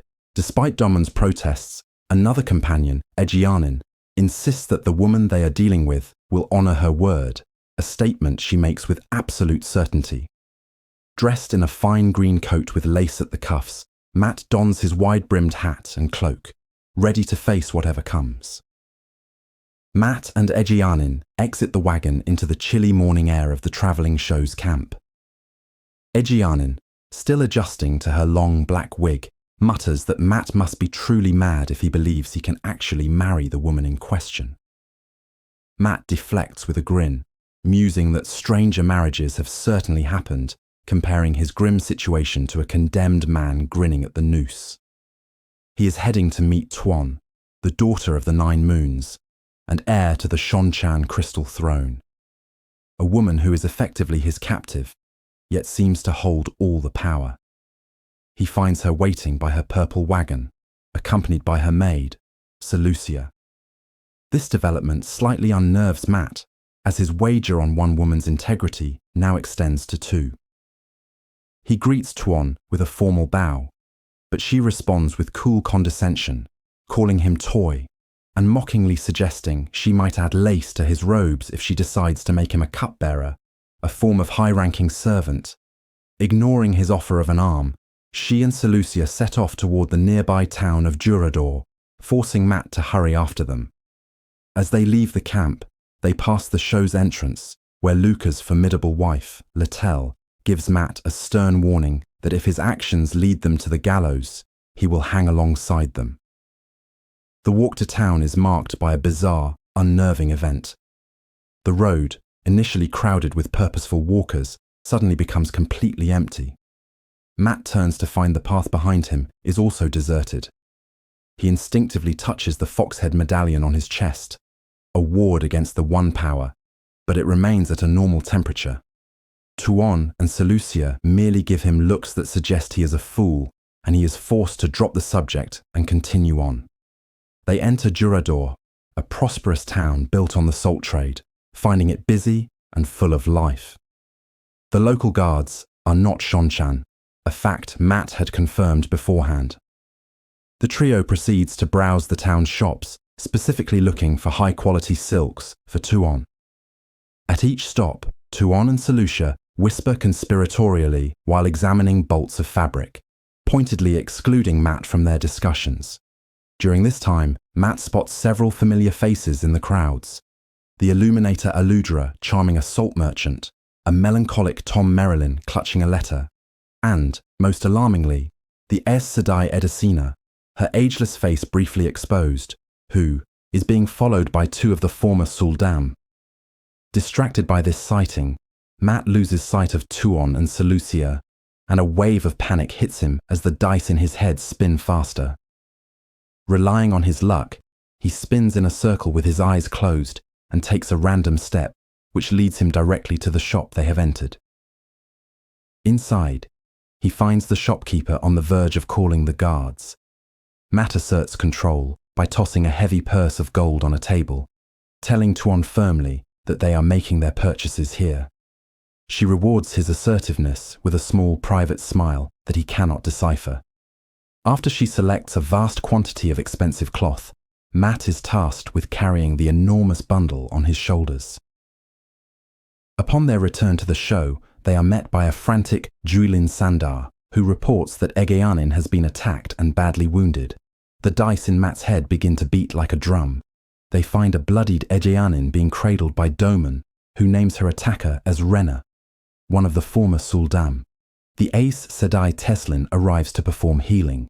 As she channels, Matt's foxhead medallion grows ice cold, causing a backlash that makes Egeanin convulse violently, but ultimately helps save her life. Once stable, Egeanin reveals Renna's motive. Renna, along with two other former Suldam, can channel and thus can be collared by an Adam.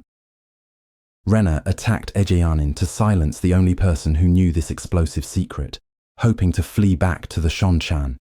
This revelation sends shockwaves through the group. Seleucia reacts with fury, and Tuon's face becomes an unreadable mask. Matt is horrified by the sudden thought that Tuon, who trains channelers, might be one herself. Hanan and the Red Arms arrive with news that Renna has stolen a horse and is riding hard for the Shonchan-held town of Korriman. Matt realizes he has no choice but to stop her, as her testimony would mean certain death for all of them. Despite Julin's suggestion to abandon Tuon and Seleucia to slow the Shonchan pursuit, Matt looks at Tuon and refuses, committing to seeing the situation through. He and his men give chase, riding relentlessly through the day. They finally spot Renna just as she is about to reach the ridge overlooking Korriman. With no time to catch her, Matt feels something die within him as the dice roll like thunder. He gives the order to shoot. A crossbow bolt and an arrow strike Renna, and her body tumbles into a river and is carried away. Matt is deeply shaken, marking her as the third woman whose death he has caused, and he vows it will never happen again. The dice in his head finally fall silent. They return to Durador late at night to find, to Matt's astonishment, that Luca's show has not fled. He enters Luca's wagon to find Tuon, Seleucia, and a beaming Luca. Tuon, calm and in control, asks if Renna is dead. When Matt confirms it, she crisply forbids him from mourning a traitor, declaring his action to be justice. Luca reveals that Tuon persuaded everyone to stay and even gave him a signed warrant of imperial protection for his show. Tuon then adds, with another of her enigmatic smiles, that the warrant specifically excludes Matt Cawthon. At that moment, Matt notices she is wearing the small cluster of silk rosebuds he had given her. The sheer absurdity of the situation, his desperate efforts, her casual manipulation, and the profound realization that he does not understand her at all, overwhelms him, and he collapses onto a bed, roaring with uncontrollable laughter. Chapter 30. What the Oath Rod Can Do. The day began under a sky-threatening snow, a lingering winter cold clinging to the air despite the season. The sun's silhouette of the white tower in the distance did little to warm the morning as Egwene sat in her tent, contemplating her breakfast.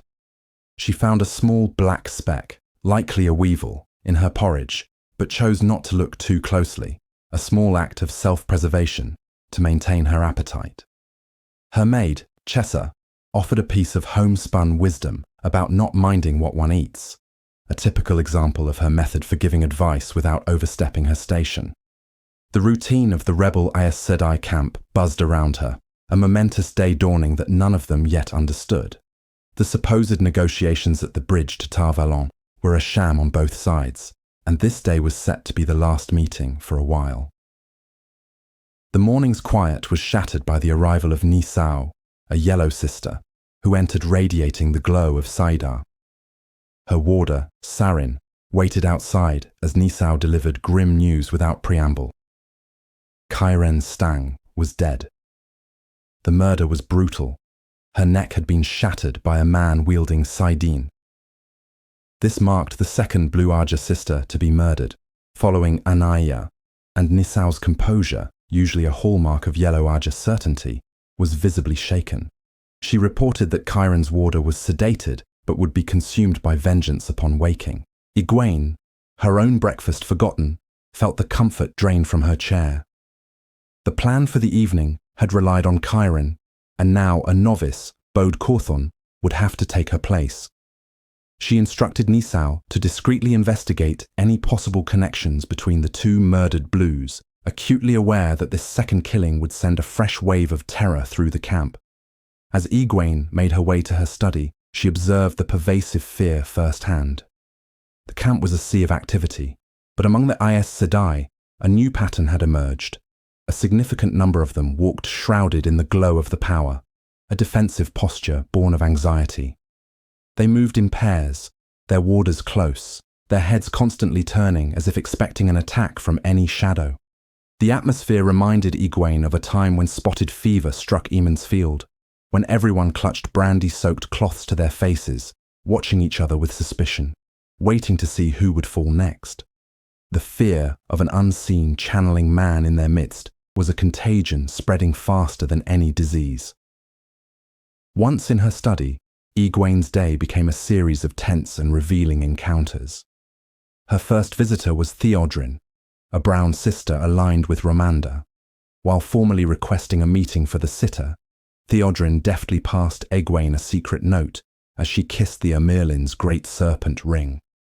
The note, hastily written, revealed that Romanda had dispatched two sisters to Cairhien to investigate a rumor concerning Nynaeve that had the yellow sitters agitated.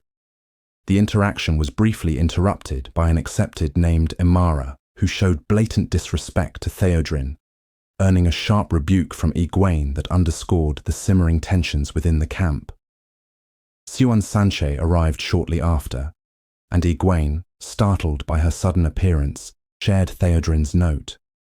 Siuan was furious at Theodrin's carelessness, worrying that her role as a spy on Romanda would be discovered. They discussed the difficult position of Theodrin and Faolain, who were essentially spying for Egwene on Romanda and Lelaine respectively, an enduring disrespect, as they had not yet been fully raised to the shore.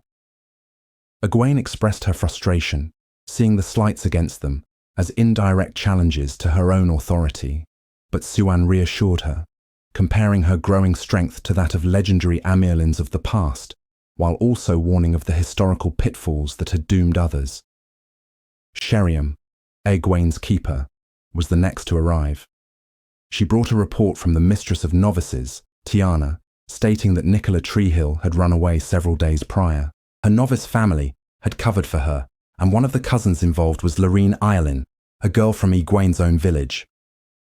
Sheriam subtly suggested that Egwene might intervene and pardon Lorene, hinting that no one would fault her for showing favoritism. Egwene firmly rejected the notion, stating that novice discipline was sacrosanct and that Larine must learn the consequences of her actions. This was a clear assertion of her role as a Merlin over her personal history. When asked about the camp's reaction to her prophetic dream of a Shonchan attack, Sheriam confirmed Egwene's fears. The sisters remained dismissive, believing the threat to be distant and unreal. Their apathy was not due to the shock of the murders, but to a simple lack of belief in Egwene's abilities as a dreamer. This disbelief was echoed by her next visitors, Mirel and Morvrin, who admitted that without the late Anaya to vouch for her, no one took the dream seriously. The political maneuvering intensified with the arrival of Romanda, the formidable yellow sitter. After a tense preamble about the failed negotiations, Romanda launched into a direct challenge regarding Egwene's information about the kin. Egwene confirmed the stories she had spread, that there were over 1,000 of them, some centuries old, all living hidden from the tower. When Ramanda scoffed at the idea of such longevity, Egwene delivered a stunning revelation. The only significant difference between Aes Sedai and the kin was that the kinswomen had never sworn on the oath rod. She explained that the 3 oaths, while defining what it means to be Aes Sedai, were also the cause of their shortened lifespans. Egwene then made a radical proposal that the oath rod could not only bind, but also unbind. Sisters could retire into the kin, have their oaths removed, and live for centuries longer, continuing to serve the tower in a new capacity. Ramanda was horrified, seeing this as a fundamental betrayal of Aes Sedai identity. She declared the idea unacceptable and departed in a state of cold fury. Shortly after, Lelaine arrived, her approach far more aggressive and pointed than Ramanda's. She used the murder of Chiron to subtly threaten Myrelle about her hidden secrets, causing the Green Sister to flee the tent.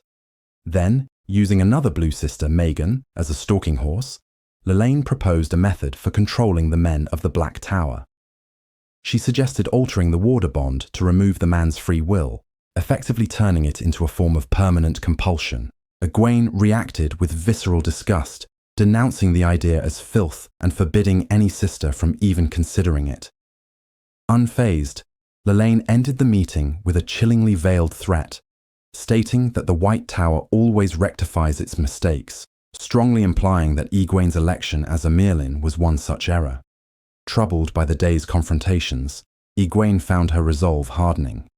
Staring at the report on Nicola's flight, she reflected on the strict demands the tower placed on all its daughters, from the flawed novice to the Merlin herself. Bode, Larine, Nicola, each had a price to pay. Making a swift decision, she summoned Siwan and gave a cryptic order to saddle Bella, Siwan's own shaggy mare, instructing her to tell absolutely no one of her departure. Leaving her Amelin stole behind, Egwene slipped out of her study, and under the cover of her simple cloak, rode from the camp, carefully imitating Siwan's notoriously poor riding to avoid raising suspicion.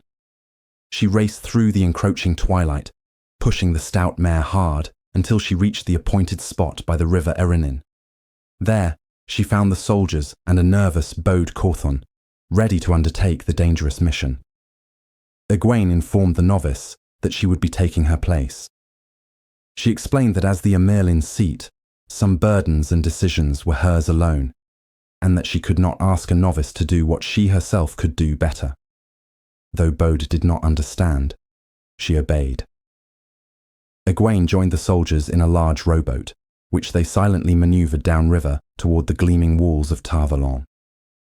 As they approached the massive chain blocking North Harbour, Egwene embraced Saidar. She wove threads of earth, fire, and air, heating the immense iron links until they glowed white-hot across the entire harbour mouth. In that very instant, she sensed another woman nearby touch the source. Before she could react, something struck the boat with tremendous force, throwing her into the frigid, dark water. Her consciousness faded, but she awoke for a moment, lying on hard ground inside the harbour. A woman with an ageless Aes Sedai face was holding a cup to her lips. As the warmth of the mint-flavoured liquid spread through her and darkness reclaimed her, Egwene had one final chilling realisation. They had been waiting for her. She had been betrayed.